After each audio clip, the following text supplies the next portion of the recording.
nous avons le plaisir d'accueillir, ce n'est pas la première fois au sein de ce conseil municipal, le capitaine Leclerc, en responsabilité du centre de secours, d'incendie et de secours de Morlaix. C'est un plaisir que de l'accueillir au sein de notre assemblée pour faire ce bilan de l'activité des sapeurs-pompiers, volontaires et professionnels sur notre territoire. Je crois que cela a deux objectifs. Un objectif de parfaite information et des conseillères et conseillers municipaux que nous sommes, mais également de la population morlaisienne.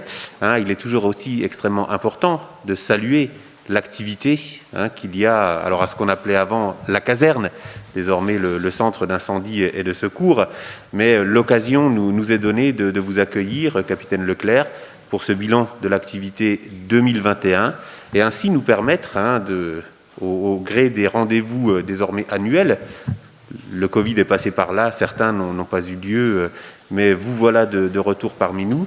Donc recevez, et je parle au nom de l'ensemble de mes collègues réunis au sein de ce conseil municipal aujourd'hui, nos remerciements, non pas seulement pour votre revenu, mais des remerciements sincères à vos hommes, à vos femmes, aux pompiers, tout simplement, pour l'activité qui est prise en charge chaque jour. On ne pense pas toujours aux pompiers, mais quand on se retrouve dans une situation de secours, on sait qu'on peut compter sur vous et c'est un facteur de la cohésion sociale de notre République. Alors bienvenue capitaine et je vous cède immédiatement la parole pour ce rapport annuel. Alors je vous remercie monsieur le maire déjà pour votre présentation et puis également pour votre invitation. C'est vrai que c'est un rendez-vous que je ne loupe pas, puisque c'est toujours intéressant de vous rencontrer, vous élus. Donc je vais commencer la présentation. Alors on a réalisé un petit support de présentation qui pourra éclairer un peu mes propos, notamment d'un point de vue statistique. Donc il y aura 5 points. Je laisserai un moment à la fin pour répondre à vos questions si vous en avez. Durant ma présentation, n'hésitez pas à me couper. Je suis là avant tout pour vous et répondre à vos questions concernant l'activité du centre de secours. Donc concernant la partie 1, juste pour vous préciser en termes d'organisation que nous avons une organisation départementale qui est gérée de manière bicéphale. Alors je pense que là vous ne voyez pas très bien en tableau, mais concrètement nous sommes sous l'autorité à la fois du préfet et du président du conseil départemental. Donc le préfet pour la partie opérationnelle et le président du conseil départemental pour la partie administrative et financière. Donc le SDIS est présidé par Madame Marguerite Lamour et est dirigé par le colonel Sylvain Mongény. La direction étant basée à Quimper.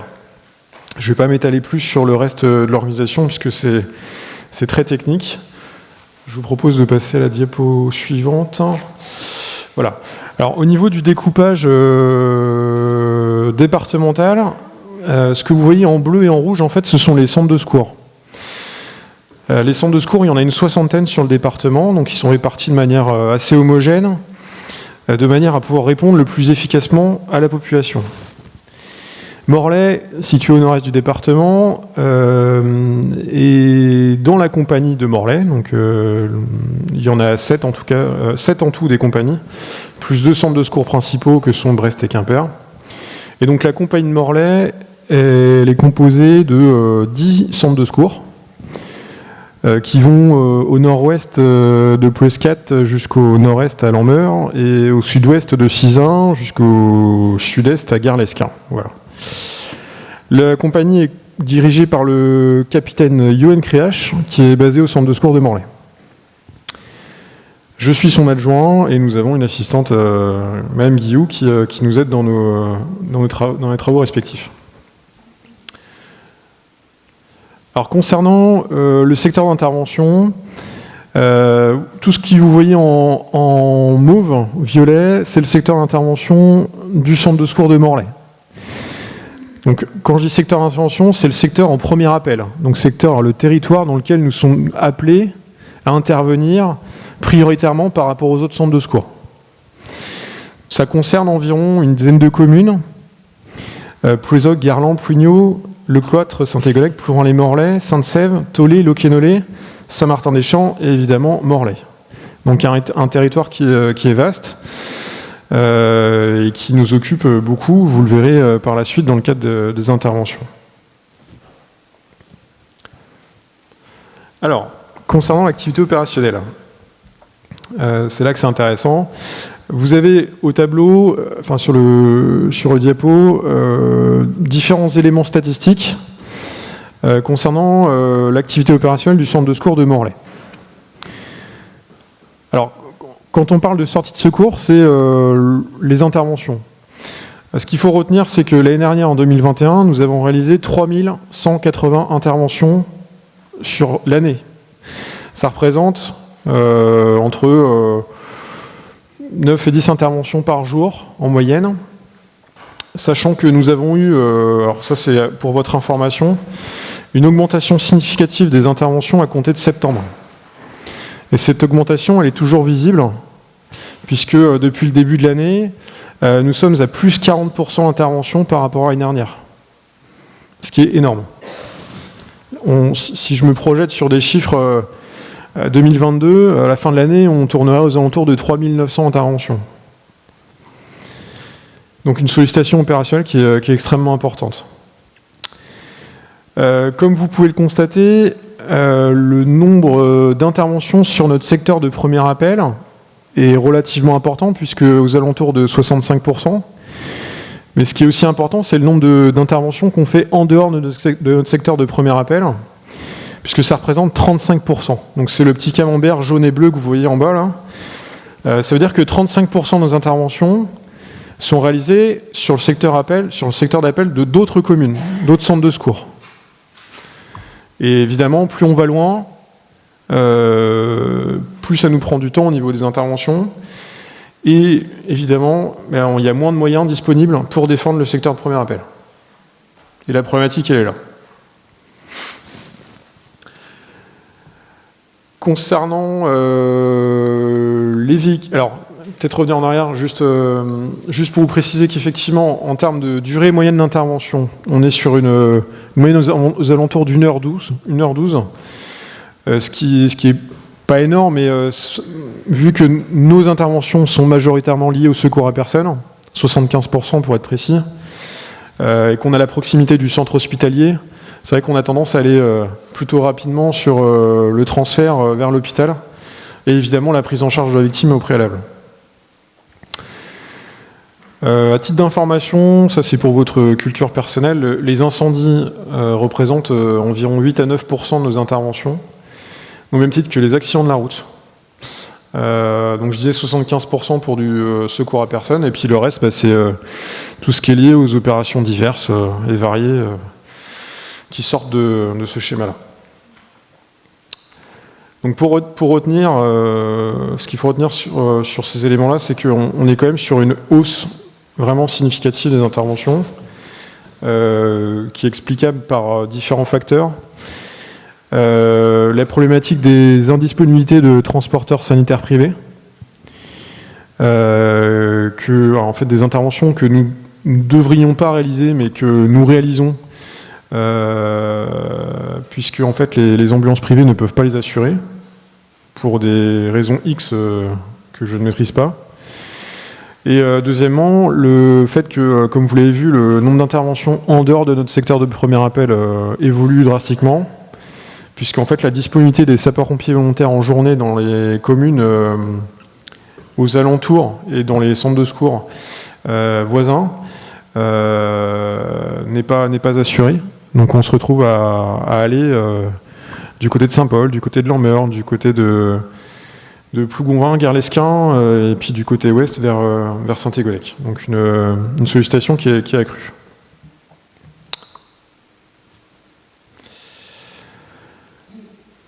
Alors, pour répondre à toutes ces interventions, évidemment, nous avons au niveau du centre de secours différents moyens. Pour les découvrir plus en détail, je vous invite évidemment à passer au centre de secours, puisque ça vous permettra de les voir en vrai, mais on a mis quelques petits, c'est pas des photos, c'est des petits dessins de véhicules pour que vous puissiez vous représenter à quoi ça correspond. Donc on dispose de 3 ambulances qu'on appelle communément VSAV, véhicules de secours et d'assistance aux victimes. Une grande échelle pour tout ce qui est risque incendie. 2 fourgons pompe-tonnes pareil pour l'incendie. Un fourgon secours routier pour les accidents de la route. Et puis on a des véhicules de soutien pour tout ce qui est éclairage, assistance respiratoire, véhicules tout usage, etc. Je ne vais pas rentrer dans le détail puisque ça n'a pas forcément intérêt, mais voilà, juste pour que vous puissiez voir le type de véhicule que l'on dispose. Morlaix, c'est aussi un centre de secours qui dispose de nombreuses spécialités. Des spécialités dans tout ce qui est feu de végétation. Donc, nous avons un camion citerne feu de forêt. Des spécialités dans le secours en milieu périlleux, donc, qui est la nouvelle appellation pour le grimpe, donc tout ce qui est intervention en hauteur et en excavation. Des spécialités pour tout ce qui est sauvetage côtier, avec un Zodiac qui nous permet d'intervenir dans la bande des 300 mètres en mer, mais aussi en eau intérieure. Et enfin, des spécialités en risque chimique et radiologique, de par le risque transport matières dangereuses, pollution, mais également le risque qu'il y a avec la centrale nucléaire de Brennilis, puisqu'on est en premier appel sur ce risque-là. Voilà. Alors au niveau des effectifs, Morlaix, c'est 83 sapeurs-pompiers actuellement, 8 équipes, 4 équipes professionnelles, 4 équipes volontaires, 39 sapeurs-pompiers professionnels et 44 sapeurs-pompiers volontaires. Alors je ne vous cache pas que le nombre de sapeurs-pompiers volontaires est en baisse et mon travail c'est d'essayer de faire en sorte que le chiffre remonte. Donc on a réalisé en début d'année une première campagne de recrutement, il y en aura 2 autres durant l'année. L'objectif c'est clairement d'arriver à un chiffre supérieur à celui-ci pour pouvoir répondre à la sollicitation opérationnelle qui est de plus en plus forte. Donc c'est l'enjeu principal du centre de secours à l'heure actuelle, c'est vraiment le recrutement de sapeurs-pompiers volontaires de manière à ce qu'on puisse avoir des effectifs pour répondre à la sollicitation opérationnelle. Sachez également que chaque jour au centre de secours, il y a 9 sapeurs-pompiers qui sont présents, H24. Donc il y a 9 professionnels la journée et la nuit, il y a 7 professionnels et 2 sapeurs-pompiers volontaires. En astreinte, on a 6 sapeurs-pompiers, donc ça fait un potentiel de 15 sapeurs-pompiers disponibles pour la population. Je vais être complètement honnête avec vous, les 15 sapeurs-pompiers en journée, on ne les a pas à l'heure actuelle, puisqu'on n'a pas assez de sapeurs-pompiers volontaires disponibles. Donc je suis en train de réfléchir à une nouvelle organisation du centre de secours, notamment au niveau de la garde postée, de manière à ce qu'on puisse avoir un complément par rapport aux 9 sapeurs-pompiers actuels, qu'on puisse avoir une réponse opérationnelle qui soit plus adaptée par rapport à l'activité journalière. Le ratio intervention jour et intervention nuit, c'est quasiment du 80-20. Donc on est vraiment sur une activité opérationnelle qui est vraiment centralisée sur la journée, donc une nécessité d'augmenter notre effectif en garde postée la journée. Donc ça fait partie des pistes de réflexion qui ont été entamées avec la direction et avec monsieur le maire dans le cadre des réunions de travail qui ont lieu en cette fin d'année 2021 et en début d'année 2022.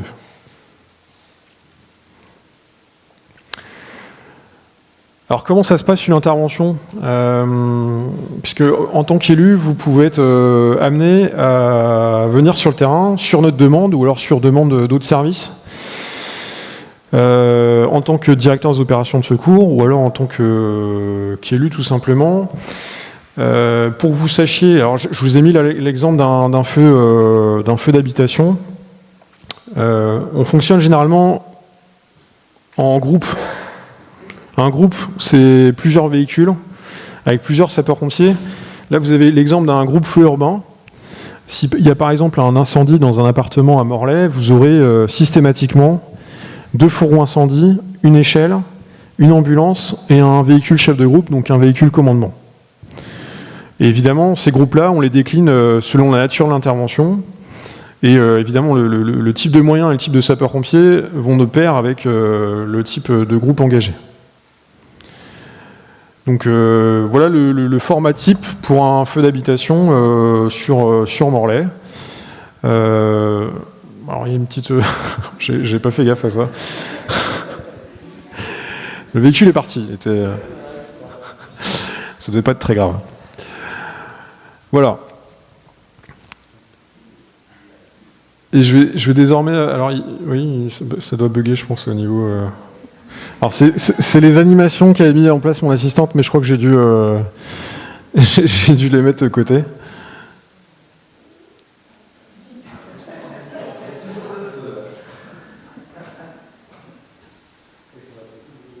Voilà. Alors je vous parlais tout à l'heure des notions de directeur des opérations de secours. Ce qu'il faut retenir, c'est que en tant qu'élu, et notamment monsieur le maire, vous êtes directeur des opérations de secours quand vous arrivez sur intervention. Et en fait, directeur des opérations de secours, c'est celui qui dirige l'intervention. Voilà, tout simplement. Le commandant des opérations de secours, c'est le sapeur-pompier. En fait, c'est le conseiller technique du maire par rapport à l'intervention qui va être présentée sur le terrain. Concrètement, le sapeur-pompier reçoit les ordres du maire et les fait appliquer sur le terrain avec son expertise technique. Donc ça, c'est la base réglementaire, tout simplement. Alors vous pouvez retrouver tout ça à la fois dans le Code général des collectivités territoriales et puis également dans tous les textes relatifs à la sécurité civile. Donc vous avez vraiment le sapeur-pompier, nous positionnons en tant qu'experts à vos côtés pour vous conseiller sur l'intervention. C'est pour cela qu'on vous sollicite régulièrement sur les interventions d'ampleur, quand vous êtes d'astreinte par exemple, sur Morlaix, pour que vous puissiez voir ce qui se passe sur le territoire communal. Pour que vous puissiez vous recentrer au niveau la gestion de crise au niveau national, on vous a positionné un petit graphique là. Alors à votre niveau en tant que maire et élu, la gestion de crise au niveau communal, ça se passe avec le plan communal de sauvegarde. C'est un plan qui est élaboré par la mairie pour répondre à une opération de crise qui aurait lieu sur le territoire communal. La dernière fois qu'on a mis en place, que vous avez activé le PCS, c'était lors des inondations de 2018, où le plan avait été efficacement mis en place pour répondre aux besoins de la population par rapport aux inondations. Au niveau départemental, on est sur le centre opérationnel départemental, donc ça c'est l'échelon supérieur mais qui est géré par le préfet. Et ensuite on passe à l'échelon zonal, donc le COZ, qui là est géré par le préfet de région. Donc là on est sur des interventions qui sont vraiment dimensionnantes. Et puis enfin vous avez le COGIC et l'ERCC, qui sont au niveau national et européen, les organismes qui permettent de gérer les situations de crise à leur échelle. Par exemple, dans le cadre de la guerre en Ukraine, le RCC a été sollicité notamment pour l'envoi de moyens sécurité civile et autres, dans le cadre de la coordination des moyens européens pour aider le peuple ukrainien.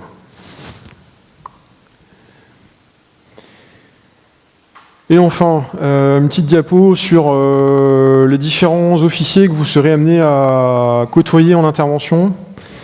Alors, on vous a positionné les photos des chefs de groupe. Donc ce sont eux que vous allez côtoyer le plus souvent. Alors on n'a pas toutes les photos, mais voilà, que vous puissiez avoir déjà des images en tête des différents officiers de sapeurs-pompiers que vous pouvez rencontrer sur le terrain. Donc chef de groupe, c'est le niveau, par exemple, un incendie d'appartement. Chef de colonne, ça sera une intervention qui sera beaucoup plus dimensionnante. Un feu d'habitation, par exemple, un feu d'immeuble. Ou alors, par exemple, le type d'intervention qu'on a pu retrouver au Clos de Saint-Égonnec dernièrement, ou à Poulénon l'année dernière. Donc des interventions qui sont d'ampleur beaucoup plus importante et qui nécessitent un niveau de commandement beaucoup plus élevé. Voilà, j'en ai fini avec cette présentation. J'espère avoir été le plus synthétique possible, ne pas avoir empiété sur le temps qui m'était imparti, mais ce que je voulais vous dire simplement, c'est voilà, vous présenter le centre de secours, vous informer de la situation actuelle, donc une hausse des interventions relativement importante à laquelle on fait face, des moyens humains sur Morlaix qui nécessitent d'être augmentés, donc on y travaille, une organisation qui nécessite d'être revue aussi en termes pour s'adapter au mieux à l'activité opérationnelle. Et puis évidemment un centre de secours qui vous est ouvert, donc n'hésitez pas à passer pour le visiter et puis pour rencontrer les sapeurs-pompiers. Vous serez évidemment les bienvenus pour découvrir notre métier, notre engagement au quotidien pour la population morlaisienne. Voilà, je vous remercie de votre attention. Merci beaucoup, capitaine. Quelques questions complémentaires. C'est vrai que nous avons travaillé d'ailleurs avec le colonel Mongénie sur les effectifs du centre en fin d'année dernière, en début de cette année. Effectivement, un des enjeux, c'est le recrutement de volontaires. Pouvez-vous rapidement nous dire comment on devient sapeur-pompier volontaire, comment on s'inscrit dans une démarche de sélection puis de formation pour devenir sapeur-pompier volontaire? Et j'en profite pour remercier celui qui parmi nous participe aux entretiens de recrutement, puisque c'est l'adjoint au sport qui est régulièrement sollicité pour des recrutements de sapeurs-pompiers volontaires. Mais je crois que cela mérite d'être connu de nos concitoyens. Comment devient-on sapeur-pompier volontaire ? Alors pour devenir sapeur-pompier volontaire, il faut déjà avoir 18 ans. Il est possible de rentrer à 16 ans, mais pour des raisons administratives et puis aussi pour des raisons humaines, on préfère faire en sorte que les sapeurs-pompiers volontaires démarrent leur engagement à 18 ans. Par rapport vous comprenez bien qu'au niveau de la typologie des interventions à laquelle on fait face, on préfère que les gens soient majeurs quand ils rentrent sapeurs-pompiers volontaires. Donc 18 ans, habitant à proximité du centre de secours, dans un délai à moyenne de 7 minutes, sans casier judiciaire, de toute façon c'est pas possible sinon, bonnes conditions physiques, alors c'est pas non plus, on ne demande pas à ce que ce soit des super-héros, bien au contraire, mais qu'ils soient en forme physique. Bon état d'esprit également, ça c'est important, donc on est sur un modèle calqué militaire, mais il faut avant tout avoir le goût, un goût prononcé pour l'altruisme et l'envie d'aider la population. Ne pas avoir de problèmes médicaux type asthmatique, puisque par rapport aux problématiques d'intervention sur incendie, on a des contraintes par rapport à tout ça. Et puis évidemment, si la personne est véhiculée, permis B, c'est un plus, pour les interventions notamment. Et voilà, après il y a surtout une question de motivation qui rentre en ligne de compte. Si la personne est motivée, forcément ça augmente les chances qu'on ait des sapeurs-pompiers volontaires qui soient fidélisés dans le temps, puisque l'engagement de sapeurs-pompiers volontaires, c'est 5 ans renouvelables, jusqu'à 60 ans. Et à partir de 60 ans, c'est 5 ans renouvelables tous les ans. Donc voilà, il y a un panel de population qui pourrait être attiré par l'engagement. Malheureusement, dans le moment actuel, c'est vrai qu'on a des difficultés à trouver des profils qui sont intéressants et qui remplissent toutes ces conditions. Et très pragmatiquement, pour postuler, alors, on fait comment ? Alors, pragmatiquement, prendre contact avec le centre de secours, avec moi tout simplement, pour se renseigner sur le fonctionnement du centre de secours et savoir si le profil colle avec les attentes liées à l'engagement de sapeurs-pompiers volontaires. 02 98 88 16 18. Voilà. Merci. Si parmi vous des gens sont intéressés ou certains de vos proches, n'hésitez pas à me solliciter en direct. Yvon Laurence. Non, juste pour dire que les candidates ne sont pas en reste. Hier, par exemple, oui. Il y avait 3 entretiens, dont deux dames, une jeune fille et une dame un peu plus âgée, mais effectivement, les caractéristiques que tu viens d'évoquer, c'est le volontariat, etc. Mais c'est important aussi de dire que c'est pas Pas un public masculin spécifiquement, c'est aussi, il y a beaucoup de dames qui sont volontaires, et puis c'est très bien. Alors pour être précis, on a 14 femmes au centre de secours qui sont sapeurs-pompiers professionnels et volontaires. Voilà. Sur la hausse de l'activité, capitaine, c'est vrai que par rapport à l'année 2020 qui a été un peu neutralisée avec le confinement, quelle est la part d'augmentation par rapport à ce confinement et vraiment une tendance plutôt haussière en dehors même de chiffres plus bas qu'on a connus en 2020? Je dirais qu'en 2020, 2020 et 2020, enfin 2020, on a vraiment ressenti le Covid au niveau des interventions, puisque dès que la population était confinée, l'activité opérationnelle a été en baisse de manière assez drastique. Donc ça s'est vu au niveau des statistiques. 2021, une hausse forcément par rapport au déconfinement. Et puis, comme je vous disais, depuis septembre dernier, ça monte en flèche, ça n'arrête pas. On fait des journées parfois 23, 24 départs. Donc c'est assez important. Donc il y a les causes, hein, c'est ce que je vous disais, les indisponibilités de transporteurs sanitaires privés. Donc ça, c'est un réel problème. Donc c'est en cours de gestion par tout ce qui est SAMU, SDIS et puis les concernés, les ambulances privées. Mais on a une réelle difficulté par rapport à ça. Ouais. Et sur les typologies, j'aurais une dernière question, bien évidemment. Hein, d'autres collègues peuvent intervenir. Sur les typologies d'intervention, est-ce qu'il y a une typologie ou quelques typologies où la hausse est particulièrement flagrante? Non, je ne pourrais pas vous dire qu'il y a une typologie qui soit mise en lumière par rapport à d'autres. Ce qui est certain, c'est que le ressenti des sapeurs-pompiers au quotidien, c'est l'impression de faire beaucoup d'interventions à caractère social. Contrairement aux années passées, c'est vrai qu'on voit de plus en plus cet effet-là. Maintenant, en termes de typologie, non, on est toujours sur des malaises essentiellement. Bien heureusement, très peu d'accidents cardio-respiratoires. Mais voilà, du malaise, de la détresse psychologique, des accidents du travail. En fait, ce qu'il faut savoir, c'est que nous intervenons sur chaque situation de détresse, d'urgence, sur voie publique. Et dans les établissements recevant du public. Ça, c'est notre domaine de compétence.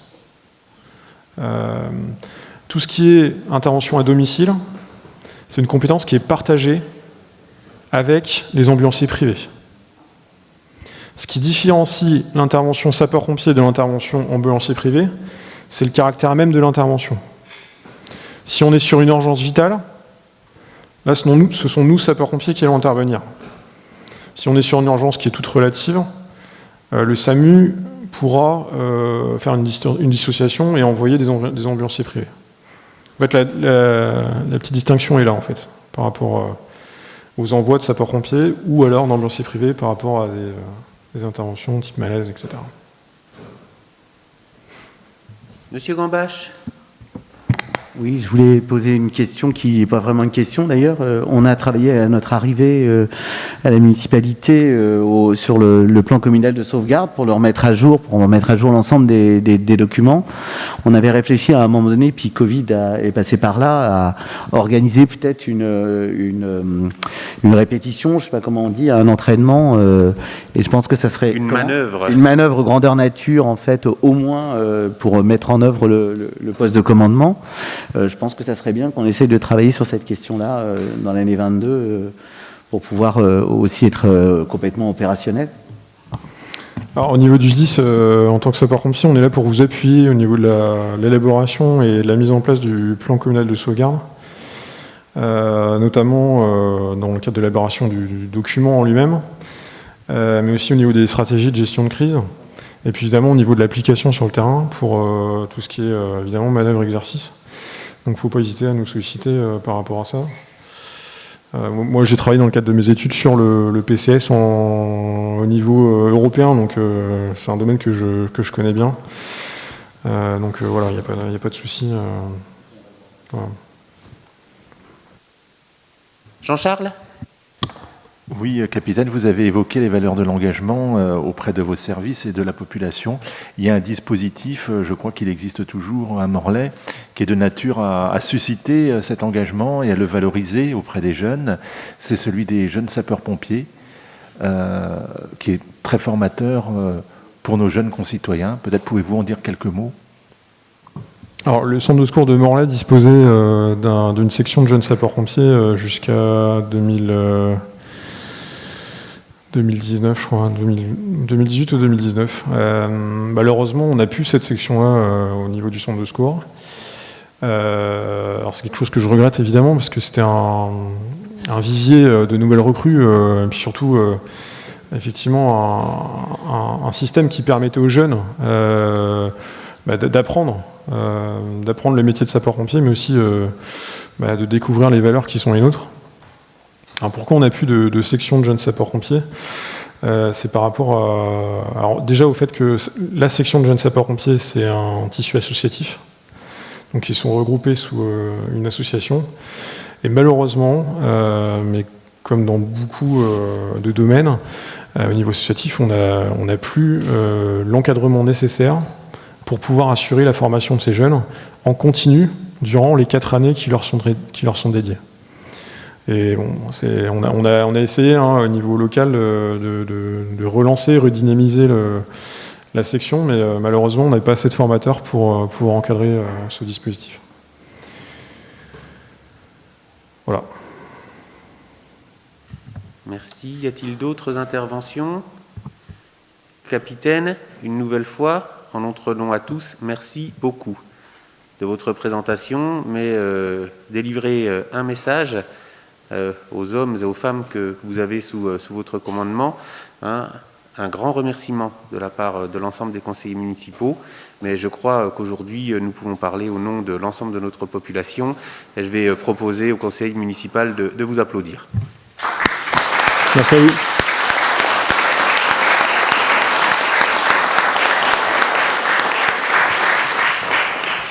Merci à vous, et puis je réitère mes propos. Si vous souhaitez passer au centre de secours pour découvrir notre unité, n'hésitez pas.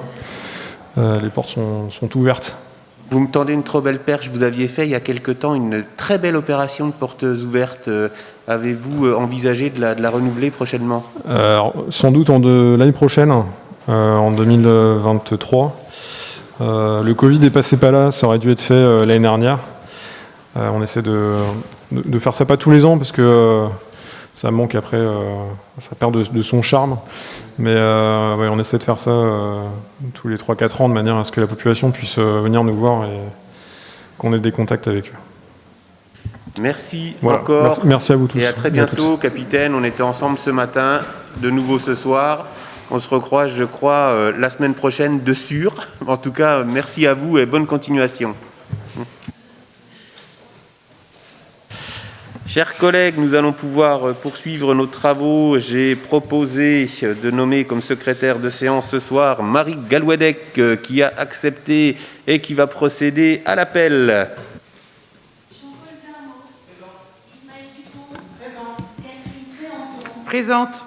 Yvan Laurent. Nathalie Barnet. Présente. André Laurent. Présent. Valérie Statoulin. Frédéric Lamineau. Laetitia Toussaint.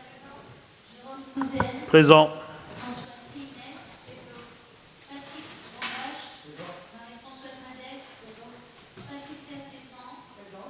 Ahmada Souberi. Élise Kirébel, pouvoir à Jérôme Couzel. Catel Salazar, pouvoir à Valérie Statoulin. Henri Merlin Gaba. Edith Fer. Élodie Poustolet, pouvoir à Edith Fer. David Guillaumard. Christelle Breton.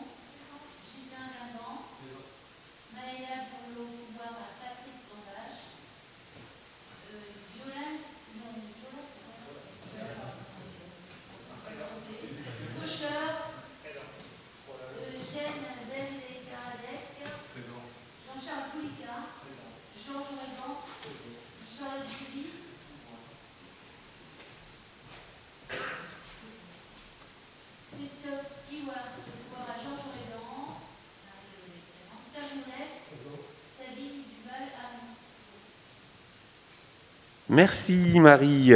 Le premier point à l'ordre du jour appelle à l'approbation du compte-rendu du Conseil municipal du 10 février 2022.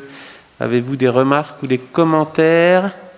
S'il n'y en a pas, y a-t-il des abstentions? Il n'y en a pas. Des oppositions? Il n'y en a pas. Merci. Le deuxième point appelle l'information sur les décisions prises depuis le dernier conseil municipal. Vous en avez la liste. Y a-t-il des questions sur ces attributions déléguées?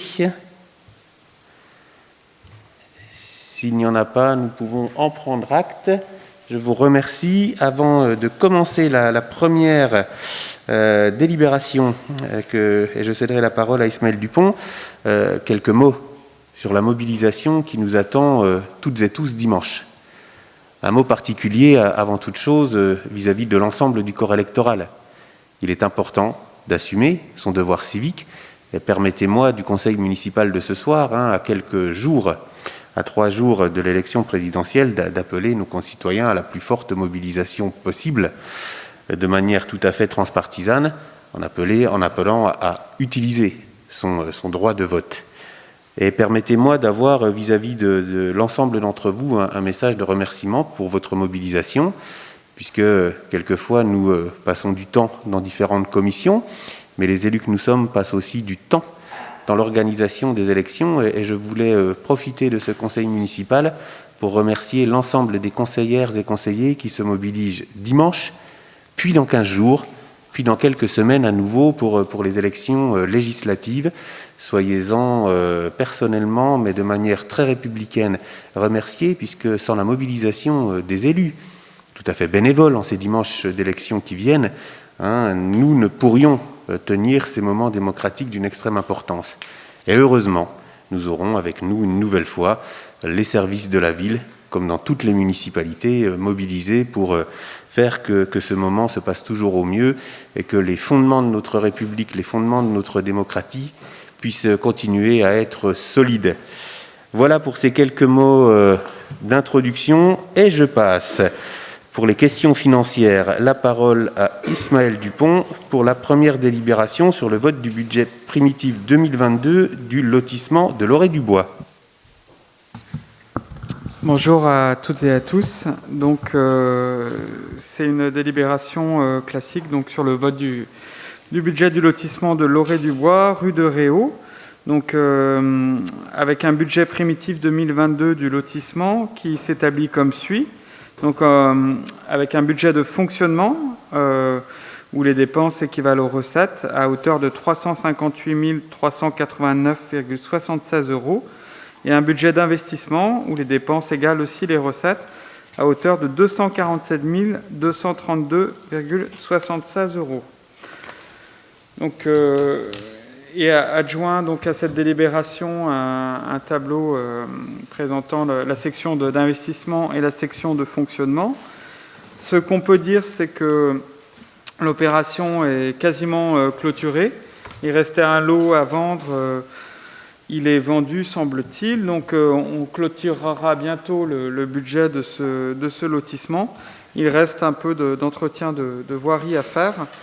Il y aura probablement sur l'ensemble de l'opération un reste à payer de la commune à hauteur de 128 000 €, qui sera inscrit en décision modificative, soit en 2022, soit peut-être en 2023, en fonction de l'avancée des travaux sur la voirie. Merci Ismaël. Y a-t-il des questions sur cette délibération? S'il n'y en a pas, j'ouvre les opérations de vote. Y a-t-il des abstentions, des oppositions? Il n'y en a pas. Merci. Nous pouvons passer à la délibération suivante avec la fixation des tarifs de la TLPE, taxe locale sur la publicité extérieure pour 2023. Merci, monsieur le maire. Donc, il s'agit de la fixation des tarifs de la taxe locale sur la publicité extérieure applicable en 2023. Depuis un certain nombre d'années, 2019, le barème de cette TLPE était inchangé. Cette année, nous avons fait le choix d'une légère augmentation du barème, sachant que, pour donner les éléments de contexte, le niveau de recettes en 2019, donc hors année Covid, était de 103 000 euros, 103 763 euros. En 2020 et en 2021, on avait procédé à des exonérations partielles à hauteur de 20%. Et donc le niveau de recette était de 80 000 euros les 2 années. Et donc là, on vous propose, parce qu'on était loin d'atteindre en fait le seuil maximal autorisé, et on ne l'atteindra toujours pas, on vous propose une légère augmentation qui est à peine du niveau de l'inflation de chacun de ces barèmes. Donc, pour les publicités préenseignes non numériques, le barème 2023 passerait à 16,30 € du mètre carré par an au lieu de 15,70 € du mètre carré par an en 2022. Pour les publicités préenseignes numériques, on passerait de 47,10 € du mètre carré à 48,90 € du mètre carré. Pour les enseignes entre 7 mètres carrés et 12 mètres carrés, on passerait de 15,70 € le mètre carré à 16,30 € le mètre carré. Pour les enseignes entre 12 mètres carrés et 50 mètres carrés de surface totale, on passerait de 31,40 € le mètre carré à 32,60 € le mètre carré donc par an. Et pour les enseignes d'une surface totale de plus de 50 mètres carrés, on passerait de 62,80 € le mètre carré à 65,20 € le mètre carré. Si les contributeurs restent inchangés par rapport à cette année, ça représenterait une augmentation du coût de la taxe perçue de 3 700 €, ce qui est quand même très, très modéré. Et encore une fois, qui prend tout juste... qui tient tout juste en compte qui prend tout juste en compte plutôt l'inflation des coûts auxquels nous sommes exposés. Sachant que le nombre de contributeurs de la TLPE ne correspond pas, loin s'en faut, à l'ensemble des commerçants, notamment des commerçants du centre-ville. Les plus gros contributeurs étant bien souvent les garages, les centres commerciaux, et également quelques sociétés d'assurance. Voilà. Une augmentation qu'on a calculée, vous avez peut-être vous-même fait le calcul, à 2,9% pour une inflation arrêtée entre février 2021 et février 2022 à 2,7%, mais ça nous faisait des pouillèmes incompréhensibles, ce qui explique le 2,9% retenu. Y a-t-il des interventions sur le sujet? S'il n'y en a pas, y a-t-il des abstentions ou des oppositions? On peut continuer toujours avec Ismaël sur la demande de subvention FEADER pour la création d'une légumerie. Et vous aurez bien évidemment compris le jeu de mots pour manger avec le sourire des légumes.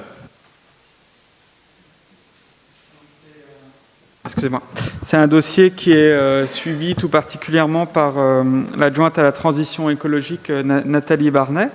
Mais c'est moi qui présente la délibération parce que c'est aussi dans le cadre financier. Et donc c'est une demande de subvention FEDER au titre du programme LEADER pour la création d'une légumerie. Donc il s'agit donc d'un projet d'annexe à la cuisine centrale qui permettra de travailler des légumes frais, de faire de la découpe, du lavage, de manière à pouvoir utiliser plus de frais dans les assiettes et les menus de la cuisine centrale plutôt que du surgelé.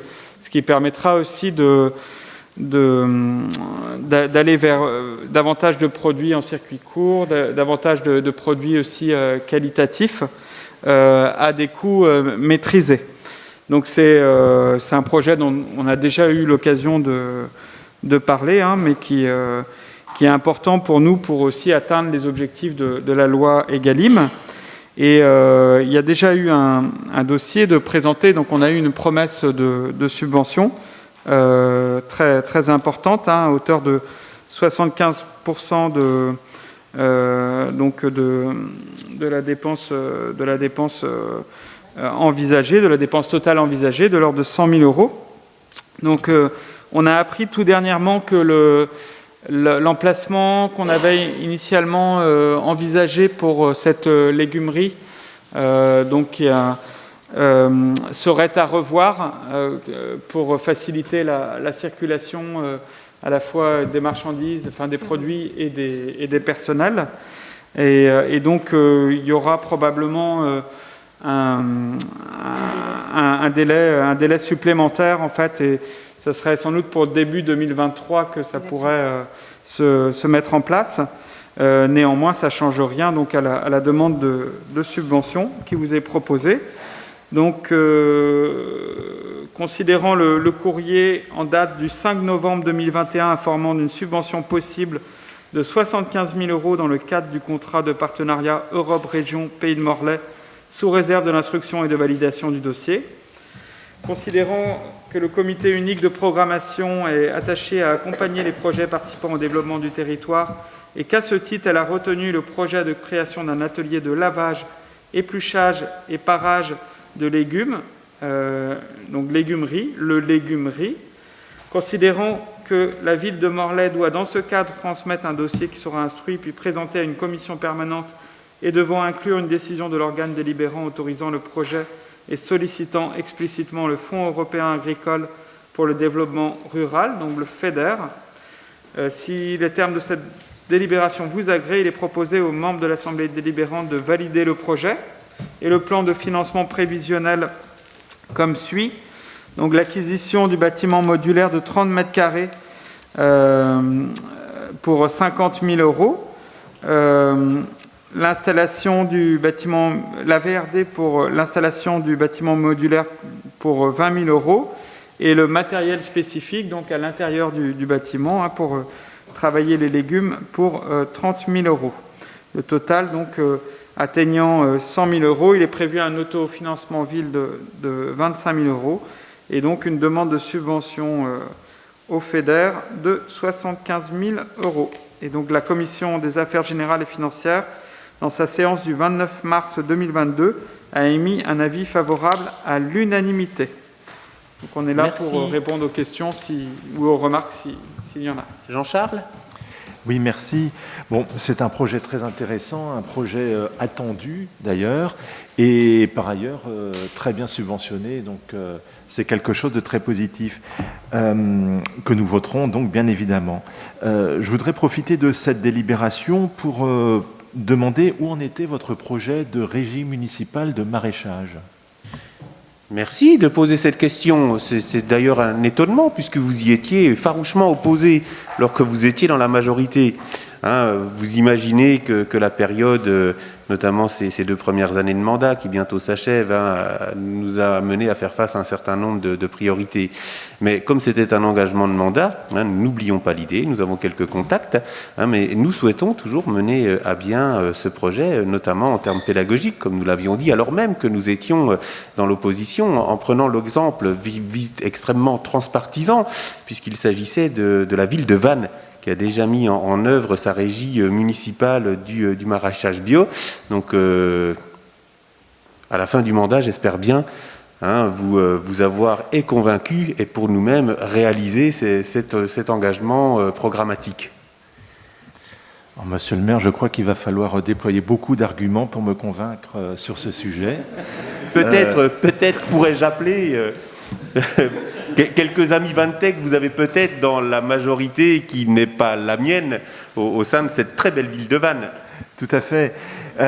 Ceci dit, moi je persiste à penser, pour l'instant, que lorsque l'on est dans une région de maraîchage, lorsque l'on a des producteurs qui peinent à vivre de leur métier, bien qu'ils produisent des produits, des légumes donc d'excellente qualité, je crois que la responsabilité économique d'une ville, c'est de faire appel à eux en local, plutôt que d'aller leur faire concurrence. Mais que n'avez-vous pas fait une légumerie au cours des 2 derniers mandats précédents pour acheter du légume brut dans les circuits les plus locaux et les plus courts et ainsi faire appel à nos agriculteurs locaux?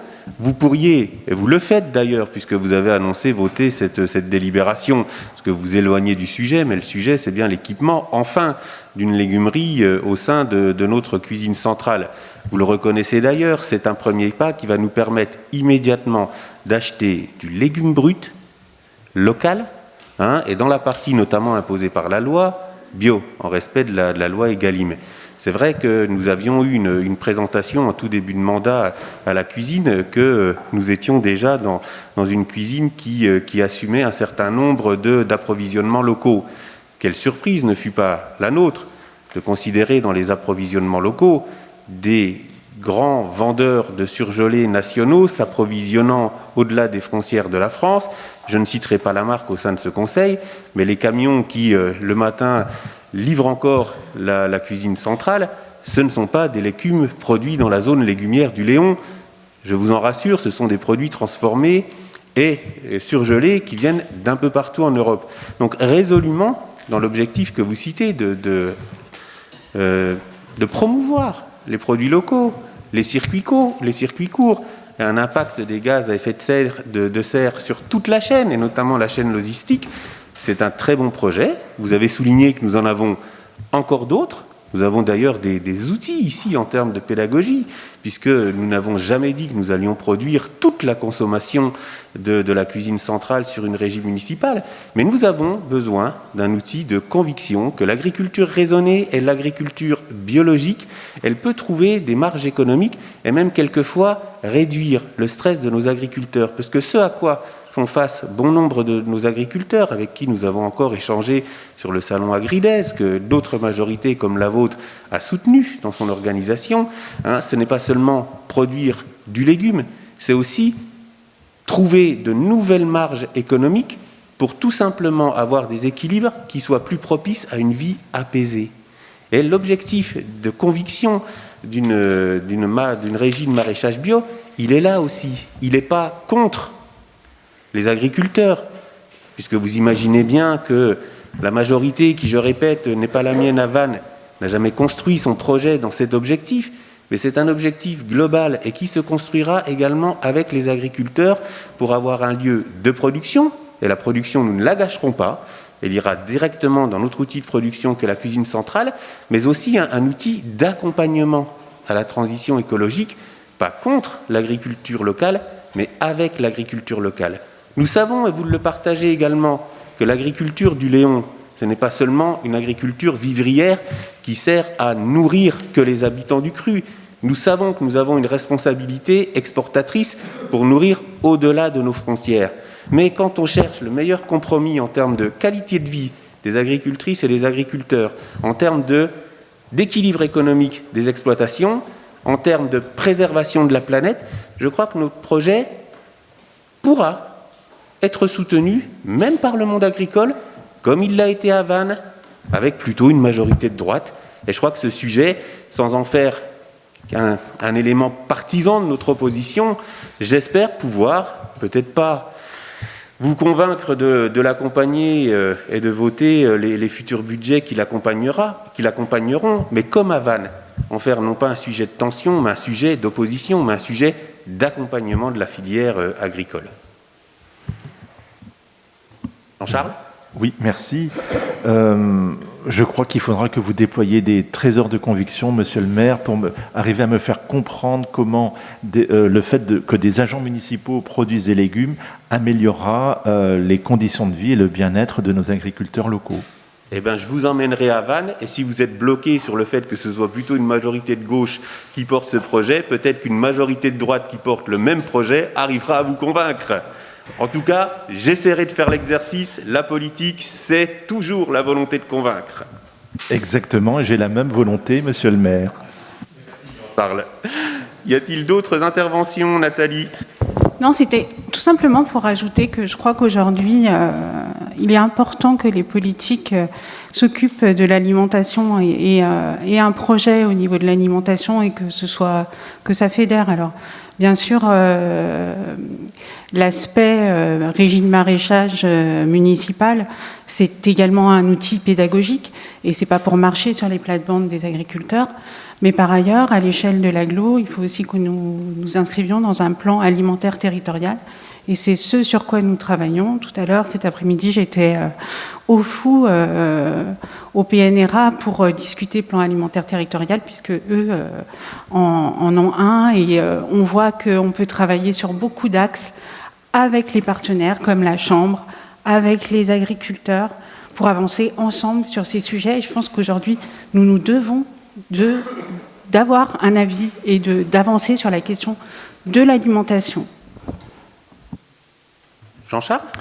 Et là-dessus, je suis tout à fait d'accord avec vous pour avoir participé à plusieurs réunions lors d'un mandat précédent sur l'élaboration, alors déjà d'une légumerie territoriale et d'un projet alimentaire territorial également. Merci. Y a-t-il d'autres interventions? S'il n'y en a pas, y a-t-il des oppositions, des abstentions? Il n'y en a pas, merci. Nous pouvons continuer avec Patrick Gambache et la délibération sur la rémunération des agents lors des scrutins électoraux. Les scrutins à venir. Oui, en fait, cette délibération vous propose de voter l'ensemble des rémunérations, en fait, puisque c'est un modèle, c'est pas des rémunérations, c'est un modèle qui permet de calculer les rémunérations pour les scrutins. Donc, on vous propose une délibération qui, au lieu d'être votée à chaque scrutin, sera votée sur l'ensemble des prochains scrutins, tant que nous n'avons pas touché aux indemnités. En fait, cette délibération est en trois parties. Il y a la première qui sont les rémunérations des indemnités forfaitaires complémentaires. Alors, je ne vais pas rentrer dans les détails, qui sont des IFTS, qui sont calculés à partir des catégories 2, etc. Donc, je ne vais pas vous refaire le détail. C'est à l'intérieur de la délibération, mais en tout cas, sachez que donc on peut rémunérer les agents donc, qui sont en capacité d'avoir des indemnités forfaitaires complémentaires. On a la possibilité aussi de calculer des indemnités horaires pour les travaux supplémentaires, donc qui impactent d'autres catégories d'agents. Et puis enfin, un troisième article qui permet de pouvoir, pour les agents qui le souhaitent, non pas être rémunérés, mais avoir une récupération. Donc la récupération là est assez simple, c'est par heure, on double le temps à chaque fois. Donc voilà, cette délibération en fait est en 4 articles, donc les 3 premiers articles que je vous ai donnés. Le 4e article est bien entendu l'idée d'inscrire au budget de la collectivité, et le 5e est l'article habituel de transmettre au préfet pour valider cette délibération. La commission des affaires générales avait voté cette proposition de délibération avec un avis favorable à l'unanimité. Merci Patrick. Je salue Henri Merlin qui nous quitte en laissant pouvoir pour rejoindre son travail. Y a-t-il des interventions sur cette délibération, sur la rémunération des agents? S'il n'y en a pas, y a-t-il des abstentions, des oppositions? Il n'y en a pas, merci. On continue avec le tableau des effectifs. Oui, tableau des effectifs. Donc, en fait, on a 2 compléments d'horaire sur la virgule, tout d'abord. Donc on avait un agent qui, depuis l'ouverture, bénéficiait d'un reclassement professionnel et travaillait à 50% à la virgule face à la réussite et au bon fonctionnement de la virgule. On a besoin d'augmenter les amplitudes et le personnel pour pouvoir gérer correctement. Et d'ailleurs, on n'a pas fini puisqu'on va retravailler pour avoir une ouverture plus complète pendant les vacances d'été. Là, il s'agit de compléter le service de cette personne, donc de la passer de 50% à 80%. Elle est d'accord, bien entendu. Donc ça, c'est le premier point. Le deuxième point, c'est sur le lieu d'accueil enfants-parents, où là, on a donc vous savez qu'on a en plus des aides de la CAF sur ces postes-là. Il faut à chaque fois 2 co-accueillants. On a une personne qui est actuellement en disponibilité pour convenance personnelle et un personnel de la crèche collective qui est à temps non complet, donc à 7 heures par semaine, qui est d'accord pour passer à 14h30 par semaine. Donc voilà les 2 points de cette délibération qui, elle aussi, a été votée à à l'unanimité lors de la commission financière et générale, des affaires générales et financières, pardon. Merci. Y a-t-il des interventions? Georges? Juste une petite remarque. Lors du mandat précédent, mais dans la population, pas au sein du Conseil, certains se posaient des questions sur la virgule, sur ce que c'était cet objet, parfois non identifié par certains, et que la structure trouve une forme de vitesse de croisière, et effectivement, elle rencontre son public, et on peut tous s'en féliciter. On va se féliciter conjointement. Alors, la perche étant tendue, j'aurai un petit mot sur le budget entre l'annoncé et l'accompli, puisqu'il a été multiplié par pas loin de 4. Bon, sortant de là, je crois qu'on a désormais un très bon outil qui effectivement trouve son public de manière familiale, avec des animations, on y reviendra assez rapidement avec la ludothèque buissonnière, et qui vraiment, avec quelques nouvelles installations de commerce, a sonné la reconquête de la rue de Paris. Et vous connaissez quelques projets qui ont été discutés à l'agglomération. KLT a changé de nom. KLT s'appelle désormais KLT Thiardreau Montroulaise. C'est parce que nous avons effectivement ce projet de maison de la Bretagne et qu'il serait également installé rue de Paris. Nous l'avons dit à l'inauguration des Tannes Misdu avec un sourire. La maison de la Bretagne, rue de Paris, c'est un sympathique pied de nez. Alors d'aucuns ont appelé à changer le nom de la rue. Mais non, on va le garder et on vivra avec ce petit pied de nez bien sympathique.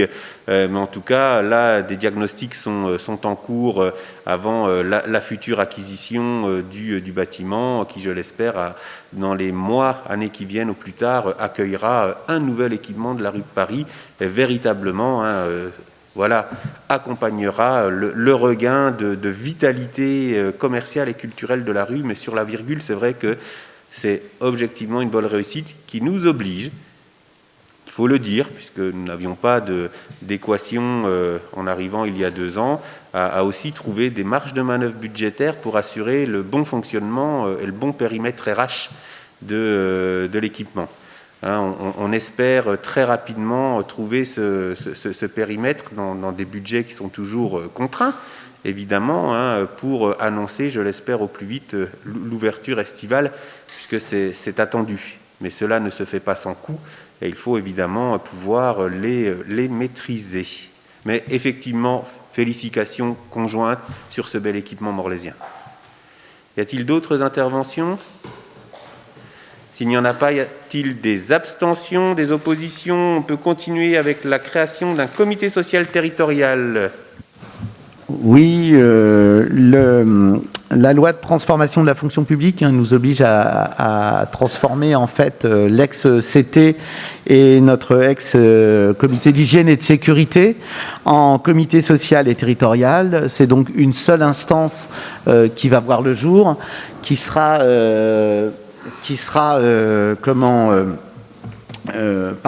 du coup je disais au revoir à Laetitia, qui sera créée, et donc il y aura 6 postes à pourvoir, donc 6 postes par collège. Donc cette instance sera mise en place en début d'année prochaine, après les élections professionnelles, et donc elle pourra commencer à fonctionner début 2023. Voilà, donc aujourd'hui, le CT comme le CHSCT ne sont qu'un élément unique pour Morlaix et pour le CCAS.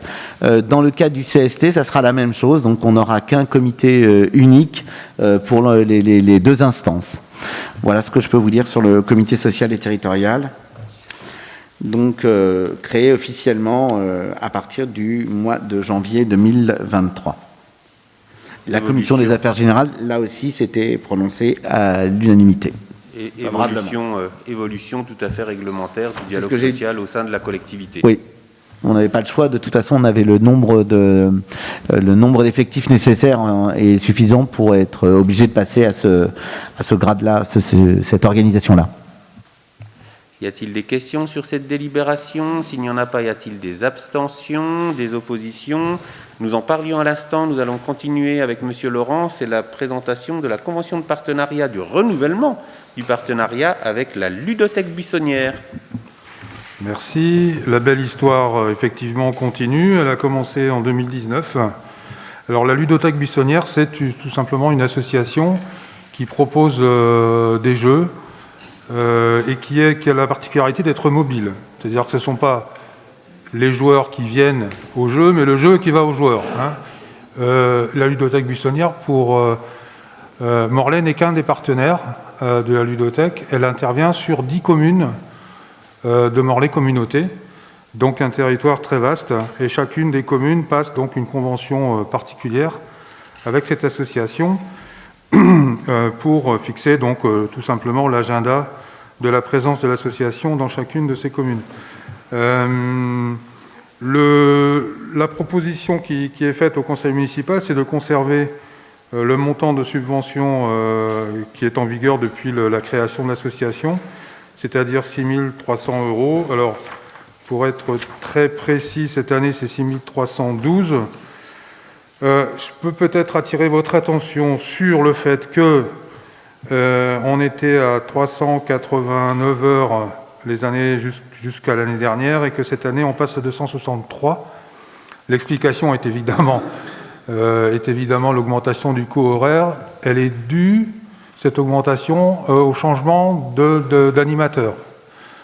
L'animatrice qui était en charge de proposer ces jeux jusqu'à cette année, c'était la créatrice de l'association. Elle s'en va. Elle a trouvé un emploi ailleurs, donc elle quitte la région et l'association a dû recruter un nouvel animateur. Donc c'est quelqu'un qui est diplômé au niveau 4 de l'éducation populaire, donc genre BPGEPS, loisirs tout public. Et on a donc l'association a dû s'adapter à la convention collective des métiers de l'animation, ce qui entraîne cette augmentation, cette diminution du coût horaire pour finalement la même intervention financière. Voilà, donc la commission des affaires générales et financières a émis un avis favorable à l'unanimité. La délibération consiste à autoriser le maire à signer la convention de partenariat dans laquelle est inscrite la somme de 6 312 €. Merci Yvon. Effectivement, une professionnalisation de l'association, de son intervenant en tout cas. Et cela est légitime de respecter les conventions collectives. Mais vous l'avez devant les yeux, page 19, un programme qui reste quand même étoffé sur les diverses institutions et outils de la ville. Y a-t-il des questions sur ce renouvellement? S'il n'y en a pas, y a-t-il des abstentions, des oppositions? Je vous remercie. Nous continuons, Yvon, avec les subventions aux associations sportives. Oui, on revient chaque année avec ces attributions de subventions à budget égal depuis quelques années maintenant. Toujours sur une fabrication à partir de critères qui fixent des montants. Alors je vous avais expliqué le dispositif il y a 2 ou 3 ans. En clair, les dossiers sont complétés. Alors, on ne travaille que sur les déclarations des associations. Évidemment, si on a un petit doute, quelque chose, on les interroge, on vérifie avec eux. Jusqu'à présent, ça n'a jamais été le cas. Toutes les associations déclarent effectivement leur activité. Donc, on a plusieurs... donc, tout ça, il y a une mécanique qui s'est mise en place pour transformer, d'abord déterminer la valeur du point, ensuite recalculer la subvention de chacun en fonction du nombre de points attribués, et on a abouti à un certain nombre de tableaux. Alors, le premier, qui prend 2 pages. Non, je me trompe. Non. Le premier, donc sur le 40, 65, 74, je voulais attirer votre attention sur le fait que la saison que l'on traite ici, c'est la saison 2020-2021, qui a été une saison quasiment blanche, en particulier pour ceux qui ont des compétitions en nombre important, avec des déplacements en nombre important, des frais d'arbitrage en nombre important. Donc ces associations-là ont eu quasiment aucune compétition de toute la saison, eu égard donc aux restrictions Covid. Et ça fait qu'il y a un certain nombre de montants de subventions qui chutent, mais c'est inversement proportionnel à la subvention de l'année précédente, où il y avait eu, où on avait pris en compte une saison complète, ou quasi complète, puisque les restrictions Covid avaient démarré fin mars, quasi complète, alors même que la saison dernière, qui était celle où ils ont perçu la subvention, ils n'avaient quasiment pas eu de dépenses, ou très peu. Et si vous avez eu l'occasion d'assister à des assemblées générales d'associations en juin dernier ou deuxième partie de l'année dernière, vous avez pu vous rendre compte que la plupart d'entre elles avaient une trésorerie très positive. C'est simplement dû à ce décalage-là.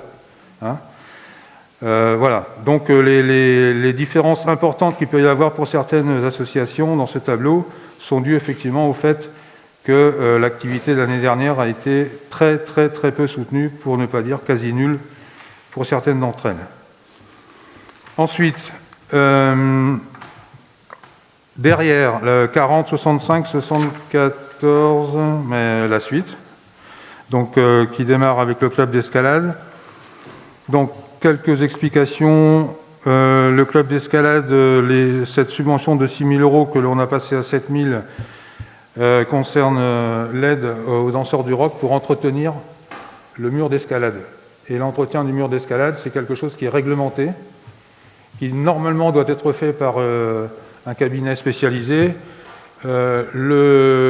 L'association a obtenu l'autorisation des organismes de l'État de contrôle pour pouvoir le faire, eu égard à la professionnalisation des encadrants.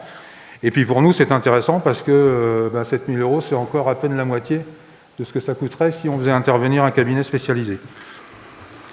Ensuite, un certain nombre de subventions exceptionnelles. L'escrime, une aide exceptionnelle. Le club redémarre après quelques difficultés dont vous avez entendu parler certainement. Donc on les accompagne sur l'achat de matériel. Le Morlaix Plougonval Handball intervient, met en place cette année, à partir de septembre prochain, une section sportive scolaire au collège du Château. Donc une intervention de la ville pour les aider là aussi à acheter un peu de matériel. Le Morlaix Saint-Martin tennis de table, c'est la dernière année qu'ils ont une aide exceptionnelle. Je crois que ça avait été conventionné, ça avait été conventionné avant. Donc on honore les engagements qui avaient été pris. Et puis Oxide Roller, une aide exceptionnelle également de 1 000 € pour développer la pratique sportive du roller suite à la mise en service du skatepark. Voilà. Ensuite, quelques aides liées au sport santé. Sur la page suivante, donc le Saint-Paul-Morlaix, tout le monde connaît. Le tournoi de Pâques du Morlaix Sporting Club, alors, qui a été annulé pour des raisons d'inflation de coûts de transport.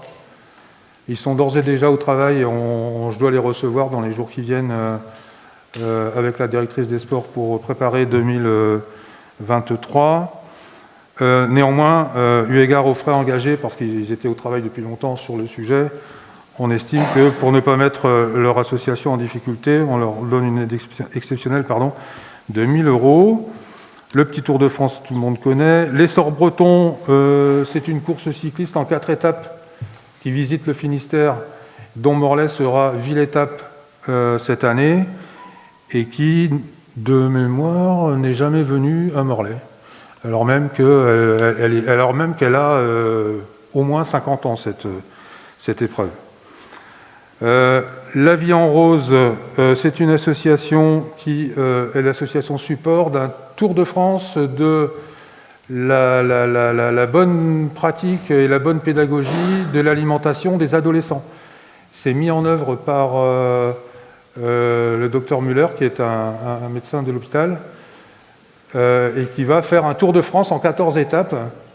Alors, ce qui est particulièrement intéressant, c'est que sur les 25 derniers kilomètres de chacune des étapes, il sera accompagné par un groupe local de lycéens ou de collégiens.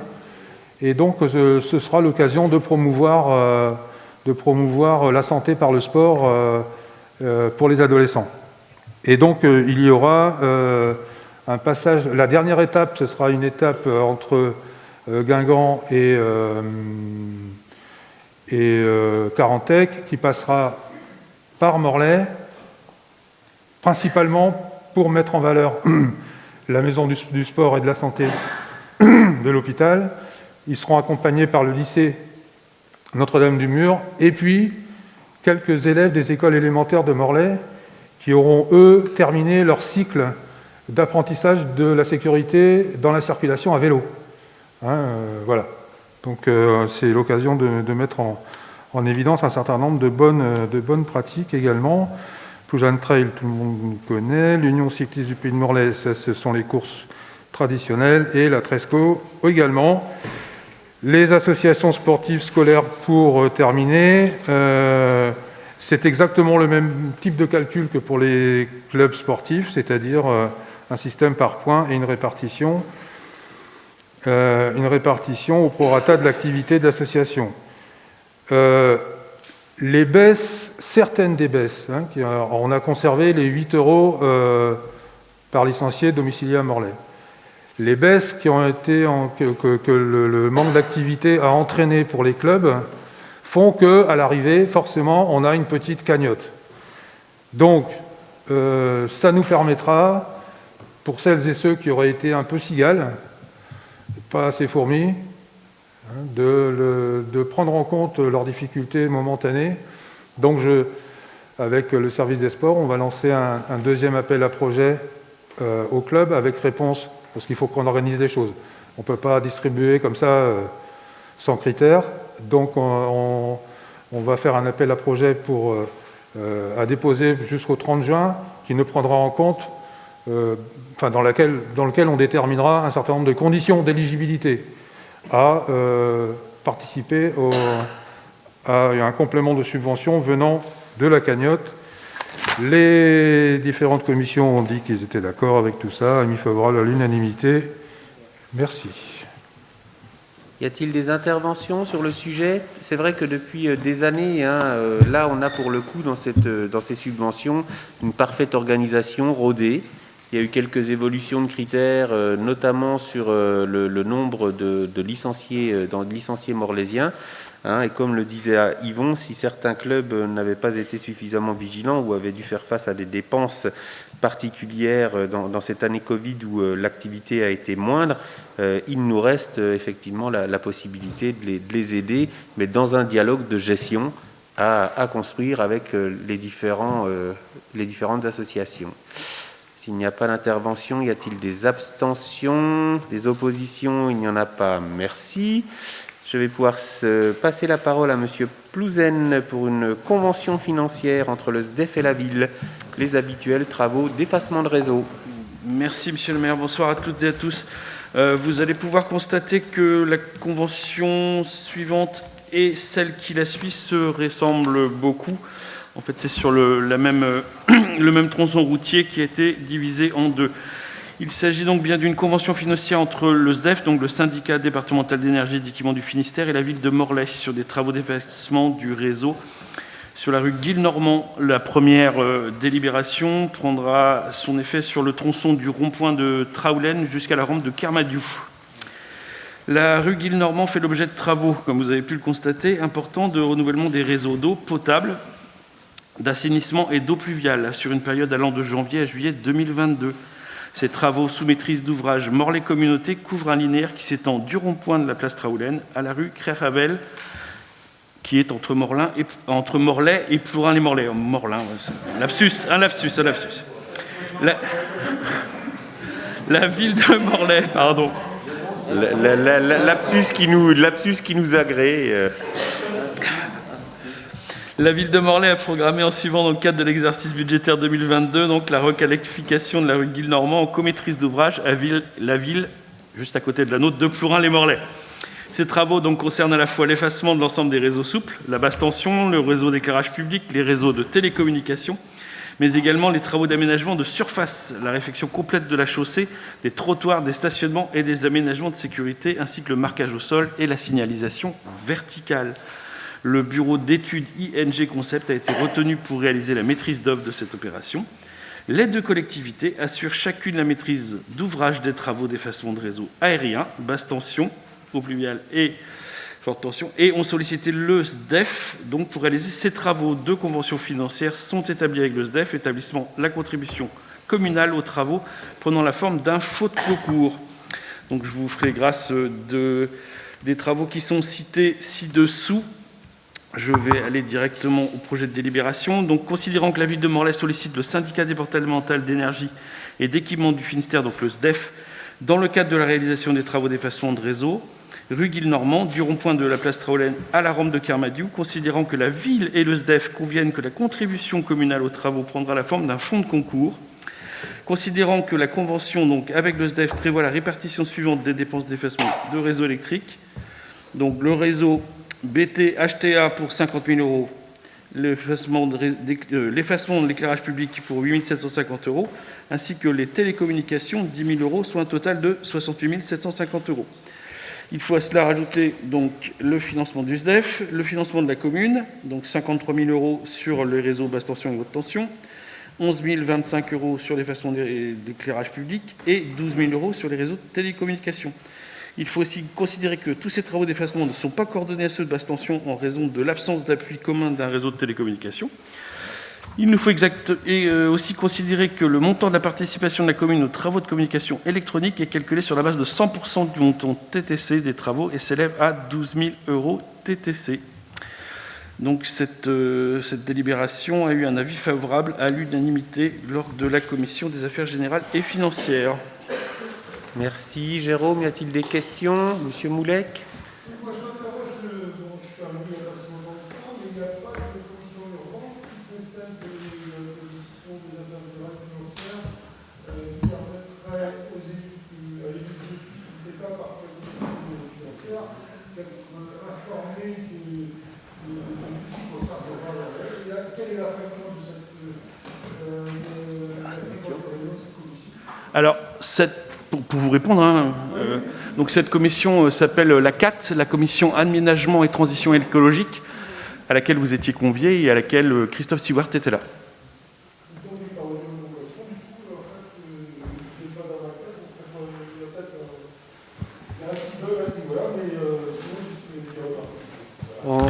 Serge, on va vérifier qu'il n'y a pas eu d'erreur ou qu'il vous avait été convoqué et que les adresses auxquelles nous vous convions sont exactes.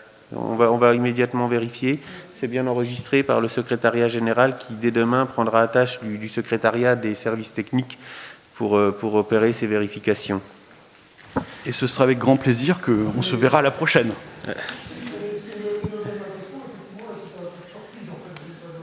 Ok.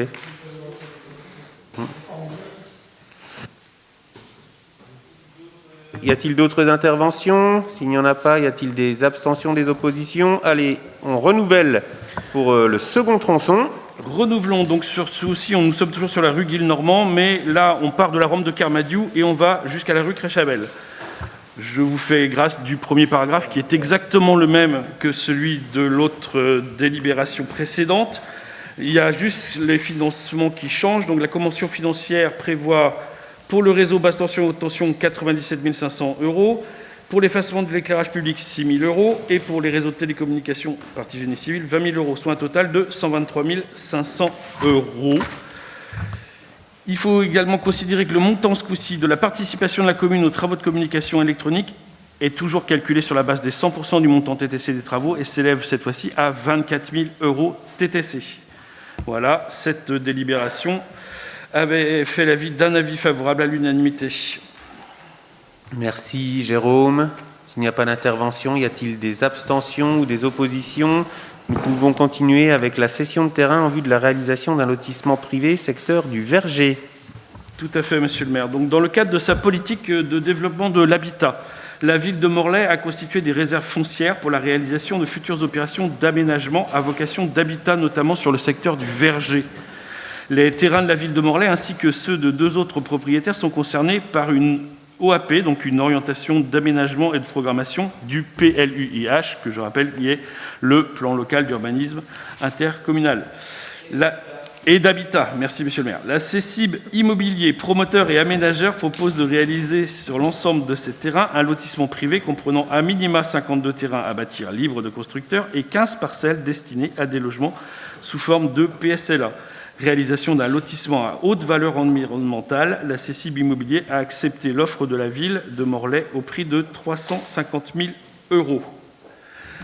Donc, vu l'avis du domaine de la direction départementale des finances publiques du Finistère en date du 17 mars 2022, considérant que dans le cadre de sa politique de développement de l'habitat, la ville de Morlaix a constitué des réserves foncières pour la réalisation de futures opérations d'aménagement à vocation d'habitat, considérant que le secteur du Verger est classé en secteur à urbaniser à vocation d'habitat avec des orientations d'aménagement et de programmation, des OAP, contenues dans le PLUIH, considérant que les propriétaires des parcelles cadastrées, donc, que vous retrouvez sur le document ci-contre, considérant que les parcelles cadastrées sont également concernées par l'OAP du secteur du Verger, considérant, après étude du marché immobilier, que la CECIB Promotion, dont le siège social est cité à Saint-Brieuc, propose de réaliser sur l'ensemble de ces terrains appartenant à la ville de Morlaix et aux propriétaires privés un lotissement privé. Considérant que la CECIB Promotion a transmis à la ville de Morlaix une offre d'acquisition des parcelles cadastrées pour 350 000 €, considérant que la vente de ces terrains par la ville de Morlaix à la CECIB Promotion interviendrait aux conditions suspensives suivantes. L'obtention d'un permis d'aménager purgé de tout recours sous réserve d'obtenir l'ensemble des autorisations nécessaires. L'emprise des parcelles susmentionnées devra à minima permettre la création de 52 terrains. L'obtention de l'agrément PSLA de la part du délégataire d'aide à la pierre. La surface cessible du foncier appartenant à la ville de Morlaix sera de 21 680 m² minimum. Le projet ne devra pas comporter de logements locatifs sociaux. L'opération devra pouvoir se raccorder gravitairement au réseau existant. L'absence de participation d'urbanisme. Les réseaux existants devront permettre la défense incendie, l'absence de prescription archéologique, la réalisation d'un lotissement à valeur environnementale. Vous avez par la suite, donc, sur les points qui sont relevés sur la gestion des eaux pluviales, la préservation et l'amélioration des écosystèmes et de la biodiversité, les aménagements d'espaces communs, ainsi que les performances énergétiques. Considérant que les frais notariés et les éventuels frais de géomètre sont à la charge de l'acquéreur. Donc, si les termes de cette délibération vous agréent, je vous demande de l'accepter. La Commission des affaires générales et financières avait émis un avis favorable à l'unanimité. Y a-t-il des questions sur ce projet? Donc, vous le savez, hein, dans les différents projets, et j'en profite pour faire un peu de teasing sur les prochaines actions, les prochaines informations et échanges au sein de la commission urbanisme. Il y a un projet qui va se développer sur Ploujean, hein, pour un lotissement en maîtrise d'ouvrage de la commune à Parcamont, hein, et que nous sommes confrontés, une dernière annonce a encore conforté ce à quoi nous sommes confrontés, à une attractivité en termes d'habitat à laquelle nous devons répondre. Là, nous avons dû monter avec les services des finances publiques une cellule habitat avec Morlaix Communauté, puisque nous attendons en septembre une 50aine de fonctionnaires et qu'ils sont confrontés pour certains à quelques inquiétudes, voire même à quelques difficultés pour trouver des logements disponibles. Ces difficultés ont tendance à s'amenuiser avec l'accompagnement conjoint des services de la DDFiP et de Morlaix Communauté. Mais nous savons également désormais qu'en 2025, nous accueillerons un deuxième service déconcentré du ministère de l'Intérieur, qui est le service que tout le monde connaît, bien évidemment, puisque c'est celui des droits à conduire de la sécurité routière. Je pense qu'un bon nombre d'entre nous l'ont découvert à l'occasion de l'information de sa déconcentration vers Morlaix en 2025. Et que là, une nouvelle fois, ce sont 50 fonctionnaires et potentiellement 50 familles à accueillir en essayant d'en garder, si ce n'est un maximum, au moins quelques-uns sur la ville-centre. Donc sur les parcelles 1AU, qui sont les parcelles en urbanisation prioritaire du PLUIH, nous avons effectivement une responsabilité d'engager un certain nombre de travaux de mise sur le marché, puisque nous savons d'ores et déjà qu'il y a au moins entre septembre 2022 et septembre 2025 une centaine de familles à accueillir sur le territoire. Nous avons quelques indicateurs positifs que nous savons encore difficilement apprécier. Il nous faudra avoir un peu de recul sur ces indicateurs, mais entre 2021 et 2022, nous avons plus de 200 nouvelles inscriptions sur les listes électorales. Alors il y a toujours un regain d'inscriptions pour les élections présidentielles, mais qui est souvent bien moindre que celui que nous vivons pour ces élections de 2022. On ne sait pas encore en quelle matière cela pourrait se traduire en termes d'évolution positive de la population. En tout cas, c'est à Morlaix, mais comme d'autres villes du territoire de Morlaix Communauté, assez sensible comme phénomène. Il nous faudra un peu de recul pour l'apprécier à sa juste valeur.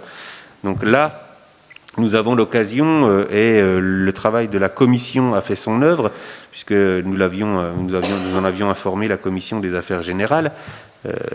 Il n'est pas là, on va pouvoir dire du bien de lui, grâce au travail notamment et aux réflexions de Christophe Stewart. Nous avons en plus, dans cette délibération, inclus un certain nombre de clauses qui vont nous permettre, bien qu'en cédant le terrain communal, de garder un œil critique et coercitif sur la qualité du futur projet. Ce sont, page 39, en haut de page, les questions de performance énergétique, de concertation de la collectivité et de validation du plan masse avant le dépôt du permis d'aménager pour instruction. Ces conditions, qui seront donc coercitives vis-à-vis de l'acheteur, nous permettront d'avoir notre mot à dire et d'organiser la concertation suffisante et nécessaire sur le quartier, puisque... Alors, il fallait s'en douter, le PLUIH est véritablement un document d'orientation, mais je ne connais pas grand monde, à part les aficionados et les élus en charge, qui vit en permanence en regardant quelles sont les différentes zones de la ville, mais ça nous permettra également d'avoir un dialogue constructif avec les habitants, avec le promoteur, pour trouver la meilleure solution possible. Voilà. S'il n'y a pas d'intervention, y a-t-il des abstentions, des oppositions? Je vous remercie. Nous allons pouvoir continuer avec la cession d'un terrain 8 rue de Portsmogger. 8 rue de Portsmogger, donc pas loin du futur terrain footballistique de Quatsero, sur une parcelle où il y avait... si vous avez des souvenirs du coin, un château d'eau, un petit château d'eau, donc qui a été détruit. La parcelle cadastrée, donc section AK numéro 112, d'une contenance de 553 mètres carrés, située aux 8 rue de Portsmogger à Morlaix, accueillait un ancien château d'eau, aujourd'hui démoli, appartenant au Feu Sivom, syndicat intercommunal à vocation multiple de Morlaix et Saint-Martin-des-Champs. Suite à la dissolution du DICIVOM, donc en date du 21 décembre 2020, le terrain a fait l'objet d'une régularisation du transfert de propriété par acte authentique. Les riverains domiciliés au 16 rue Michelet, se portant acquéreurs de cette parcelle adjacente à leur propriété dans le but de réaliser une extension de leur habitation, ont accepté la proposition de cession de la ville au prix de 6 900 €, montant correspondant à l'estimation domaniale ainsi qu'aux frais de déplacement d'une borne incendie.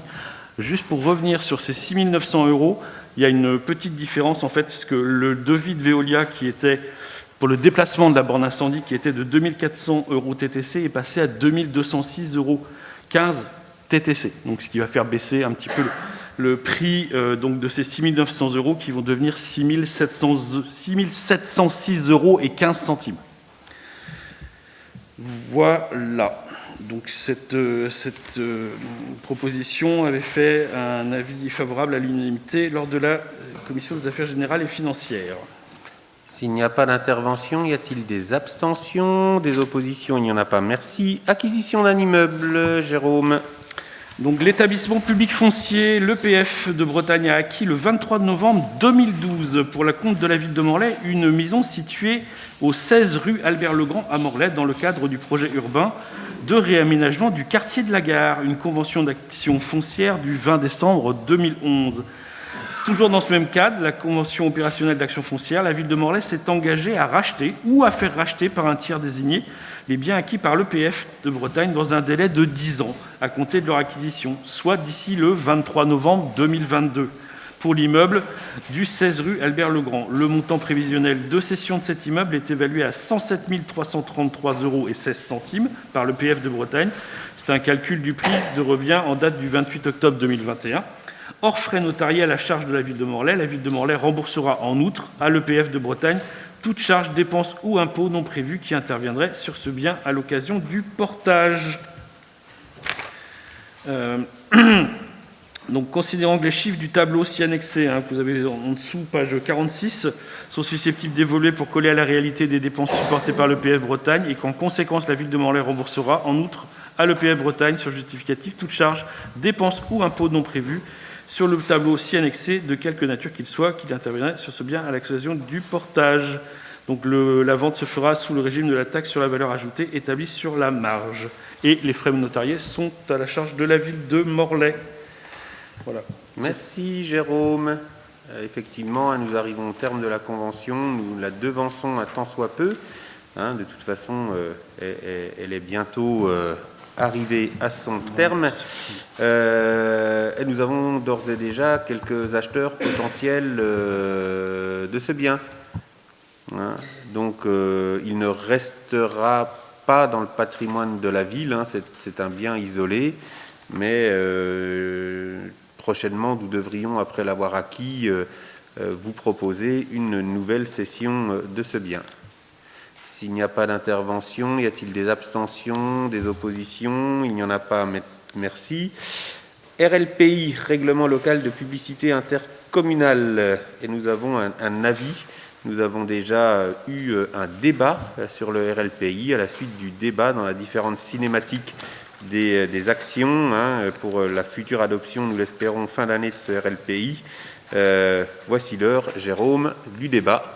De l'avis, le débat ayant eu lieu. Tout à fait, monsieur le maire. Alors, monsieur le maire parlait tout à l'heure d'un gros document qui est le PLUIH.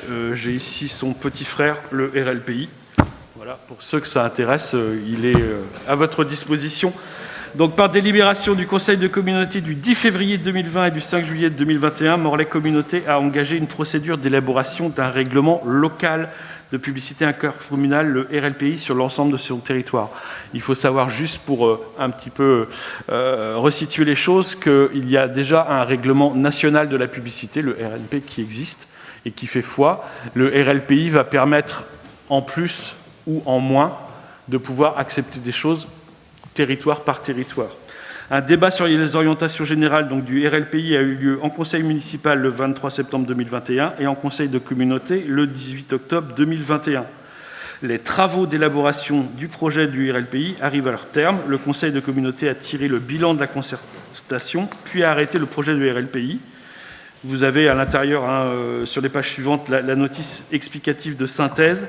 Donc, le projet de RLPI comprend les documents suivants. Un rapport de présentation s'appuyant sur un diagnostic qui définit les orientations et les objectifs de la collectivité en matière de publicité extérieure et explique les choix, les règles retenues et les motifs de délimitation des zones. Vous avez également un règlement écrit qui comprend les prescriptions locales et les dérogations prévues par la loi. Et enfin, vous avez des annexes qui comportent les plans de zonage et les arrêtés municipaux de toutes les communes de Morlaix-Co, qui fixe les limites de l'agglomération. Donc, en application des dispositions combinées des articles L581-14-1 du Code de l'environnement et L135-15 et R135-5 du Code de l'urbanisme, il est demandé aux communes d'émettre un avis sur les dispositions du règlement.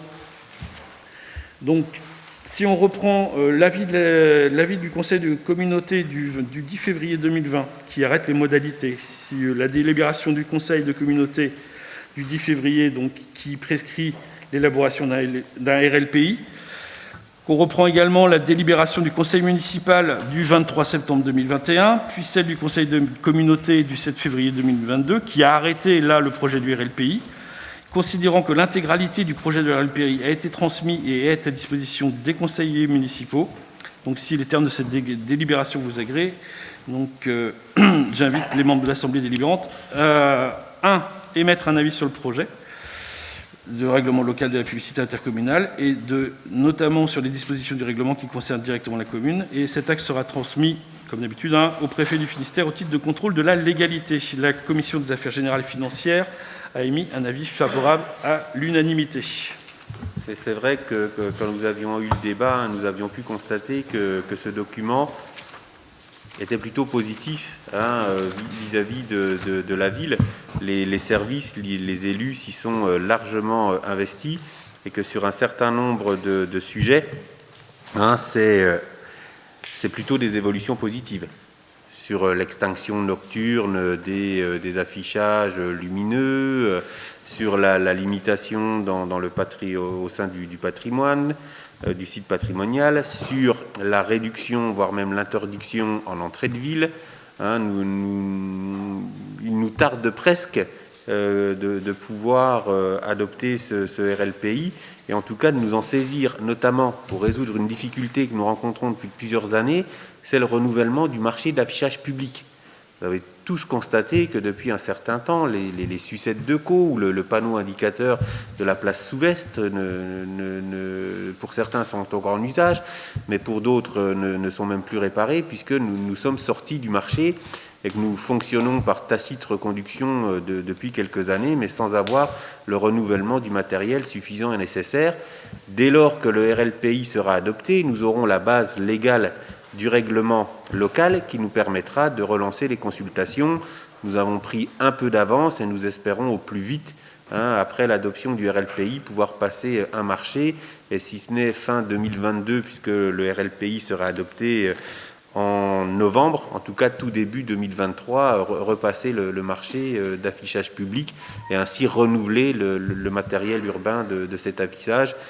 Mais si certains ont des interventions sur le RLPI, n'hésitez pas. Oui ?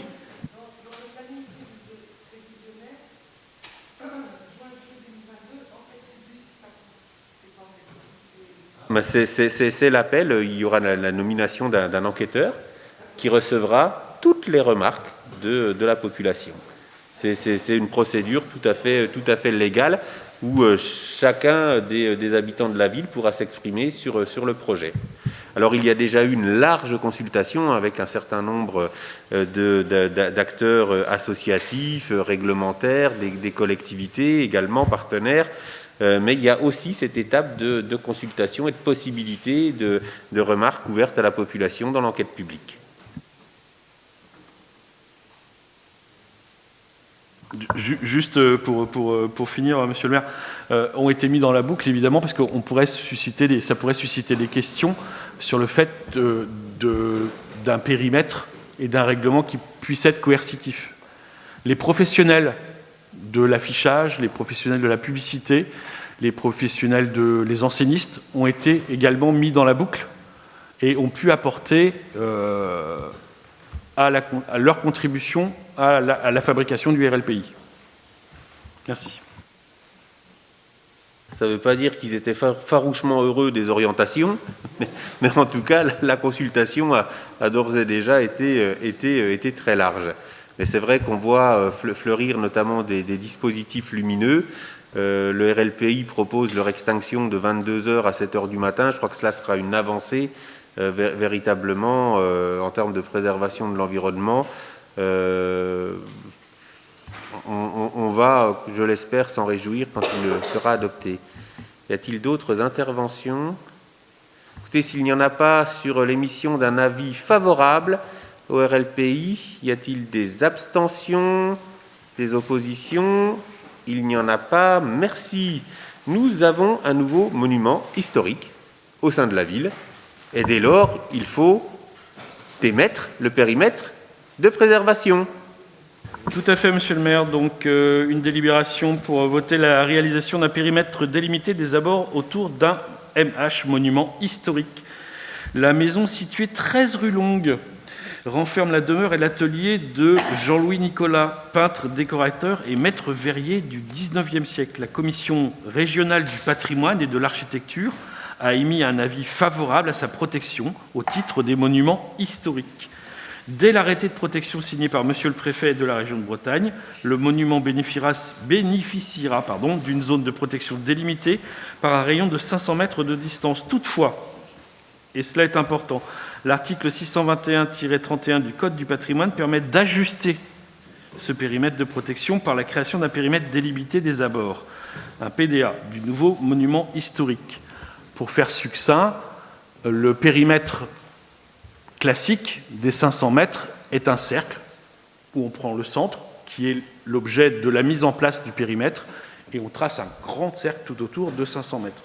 Là-dedans se retrouvent des logements qui ne nécessitent pas une protection rapprochée, entre guillemets. Donc on délimite, donc on fait un PDA, et on délimite un périmètre plus restreint des abords et en adéquation avec l'endroit dans lequel il se trouve. Donc la ville de Morlaix disposant d'un SPR, un site patrimonial remarquable, incluant la rue Longue, l'architecte des Bâtiments de France propose d'exclure les espaces aujourd'hui en dehors du SPR et sans lien avec le monument historique, conformément au plan 6 juin. Donc vous l'avez en fait sur la page 73. Faut imaginer que ce périmètre en fait, des 500 mètres, il prenait, entre autres, la mairie, il prenait vraiment beaucoup de place. Donc, considérant qu'une fois que l'arrêté de protection signé par Monsieur le Préfet est conforme aux articles du Code du patrimoine, le monument bénéficiera d'une zone de protection délimitée par un rayon de 500 mètres. Considérant que cette existence de ces zones de protection a depuis longtemps montré son efficacité dans la préservation de la qualité architecturale, urbaine et paysagère autour des monuments historiques. Considérant que dans le cas présent, il convient de reconnaître que tous les espaces concernés ne sont pas liés à la mise en valeur du monument, que le centre-ville de Morlaix bénéficie déjà d'un site patrimonial remarquable, incluant la rue Longue, et que tous les espaces ayant un intérêt patrimonial, architectural et paysager du secteur de la rue Longue sont déjà intégrés dans le SPR, considérant que ce périmètre exclurait les espaces aujourd'hui en dehors du site patrimonial remarquable et sans lien avec le monument historique, conformément au plan 6 juin. Donc, si les termes de cette délibération vous agréent, je vous demande donc à l'article 1 de donner votre accord sur la réalisation du périmètre et à l'article 2, cet acte sera transmis au préfet du Finistère au titre du contrôle de la légalité. Cette délibération avait eu un avis favorable à l'unanimité pendant la commission des affaires générales et financières. Pardon, la parole se demande au président. Voilà. Permettez-moi de refaire cette petite police pour que nos débats s'organisent au mieux. tu as la parole, Patricia.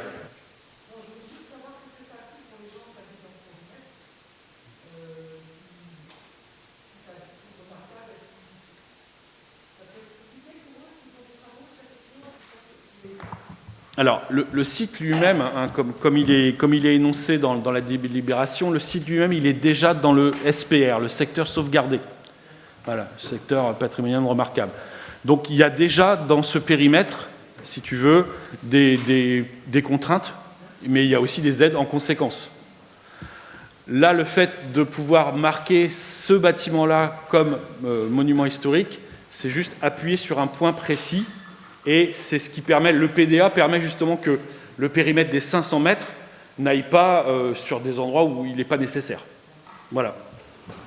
C'est vrai que cela permet une juste adaptation du périmètre et pour le coup, on peut se féliciter. La presse avait d'ailleurs fait état de ce nouveau classement et nous avait permis de ne pas complètement découvrir, mais en tout cas d'être suffisamment alerté sur la qualité de ce bâtiment et la richesse de son intérieur. Donc, et on avait pu au moins découvrir la propriétaire qui était enchantée du classement de son bâtiment. Oui, Jérôme. Juste, mais vraiment pour conclure, cette demande pour avoir un bâtiment qui vient se classer, s'inclure au sein des monuments historiques, c'est une demande évidemment de la personne, de la propriétaire du bâtiment. Voilà, on ne lui a pas mis du jour au lendemain, tiens, vous allez devenir un monument historique. Non, c'est vraiment la propriétaire du bâtiment qui, pour préserver, pérenniser le bien, qui est absolument magnifique, a fait cette demande. Merci de cette dernière précision. S'il n'y a pas d'intervention, y a-t-il des abstentions, des oppositions? Il n'y en a pas. Merci.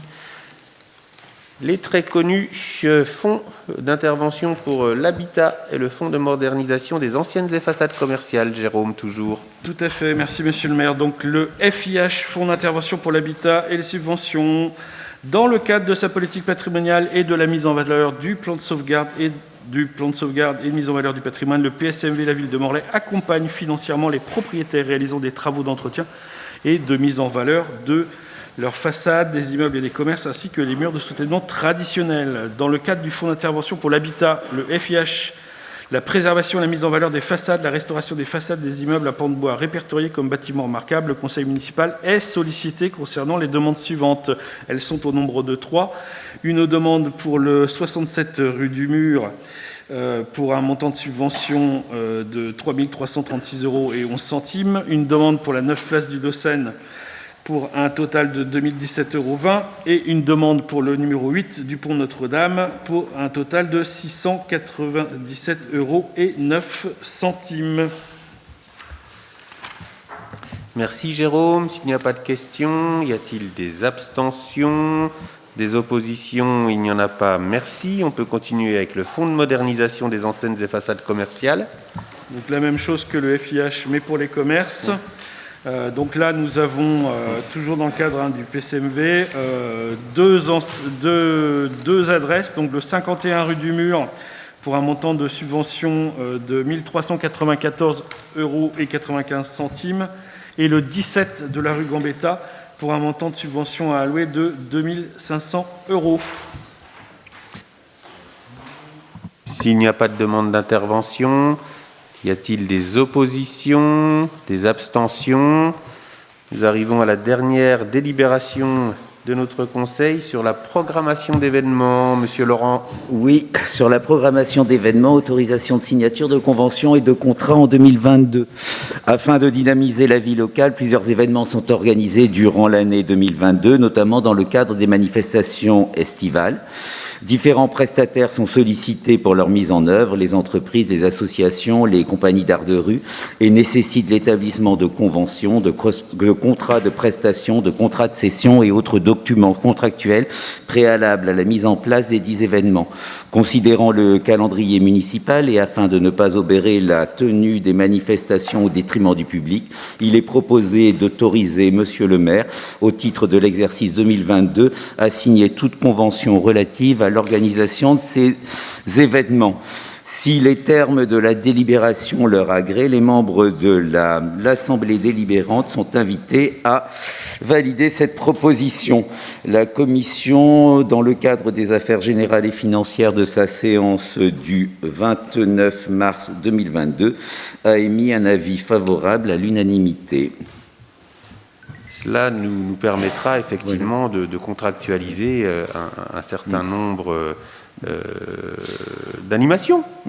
Et je pense notamment à l'été, et sur les contacts qui sont pris pour Rue en Seine, en tout cas sur la partie spécifiquement de la ville de Morlaix. Alors il nous faudra bien évidemment concrétiser ces contacts, mais ils sont avancés. Mais je crois pouvoir dire que la saison et l'été qui s'annoncent, nous verrons avec des animations extrêmement intéressantes, Monsieur Laurent. Oui, on devrait avoir des choses assez intéressantes. On va voir comment est-ce qu'on peut concrétiser, puisqu'on se retrouve un peu dans la situation un peu compliquée de ces temps-ci, c'est-à-dire qu'on a déjà fait des contrats avec des taux de gasoil à 1,20 qui passent à plus de 2, donc on est en train de revoir avec des gens qui viennent à 10 dans des conditions quelquefois de loin, même si on organise pas mal de choses avec certaines personnes du fourneau, donc c'est vrai que ça va demander des choses, donc d'ailleurs on a peut-être une des interventions qu'on avait prévues qui va peut-être pas pouvoir se faire, il faut qu'on voit progressivement comment peuvent évoluer les choses, voilà. C'est vrai qu'on est confronté, là, mais comme l'ensemble de nos concitoyens, mais nous-mêmes en tant que collectivité, à des coûts des déplacements. On en parlait sur la partie sport avec l'annulation du tournoi de Pâques du SC Morlaix. On est là confronté dans les différents contacts que l'on mène à une situation et un coût du déplacement qui effectivement devient problématique dans le cadre du bon périmètre financier des contrats, avec des augmentations, vous les avez connues comme l'ensemble de nos concitoyens, de coûts de déplacement, notamment de l'essence, extrêmement fort. On espère que cela pourra être assumé dans le pré-programme qui a été construit. Mais en tout cas, cela pose de vraies difficultés dans le cadre des négociations en cours. Vous le savez désormais aussi, les événements sur la ville de Morlaix sont liés aux événements avec Morlaix Communauté. On se réjouit quand même que le Morlaix Artour ait fait l'objet d'un graphe primé nationalement, même s'il est à Plouganou. Je crois qu'il donne de nous-mêmes, de l'ensemble du territoire, une image absolument magnifique. Et les rues en Seine, de la même façon, se déploient à Morlaix comme sur le territoire, mais avec ce temps fort de l'été sur la ville de Morlaix, et sont des éléments extrêmement positifs. Y a-t-il des interventions sur cette délibération? S'il n'y en a pas, y a-t-il des abstentions? Y a-t-il des oppositions? Il n'y en a pas. Merci. La dernière délibération a donc été votée à l'unanimité. Je vous donne rendez-vous dimanche. Je rappelle à tout à chacun que la présence à l'ouverture du bureau de vote est une obligation réglementaire pour pouvoir ouvrir celui-ci. Chers collègues, pour les titulaires, tous les titulaires doivent être présents. Il est exactement 20h30. Je vous souhaite une excellente soirée et vous dis à bientôt. Merci à toutes et à tous.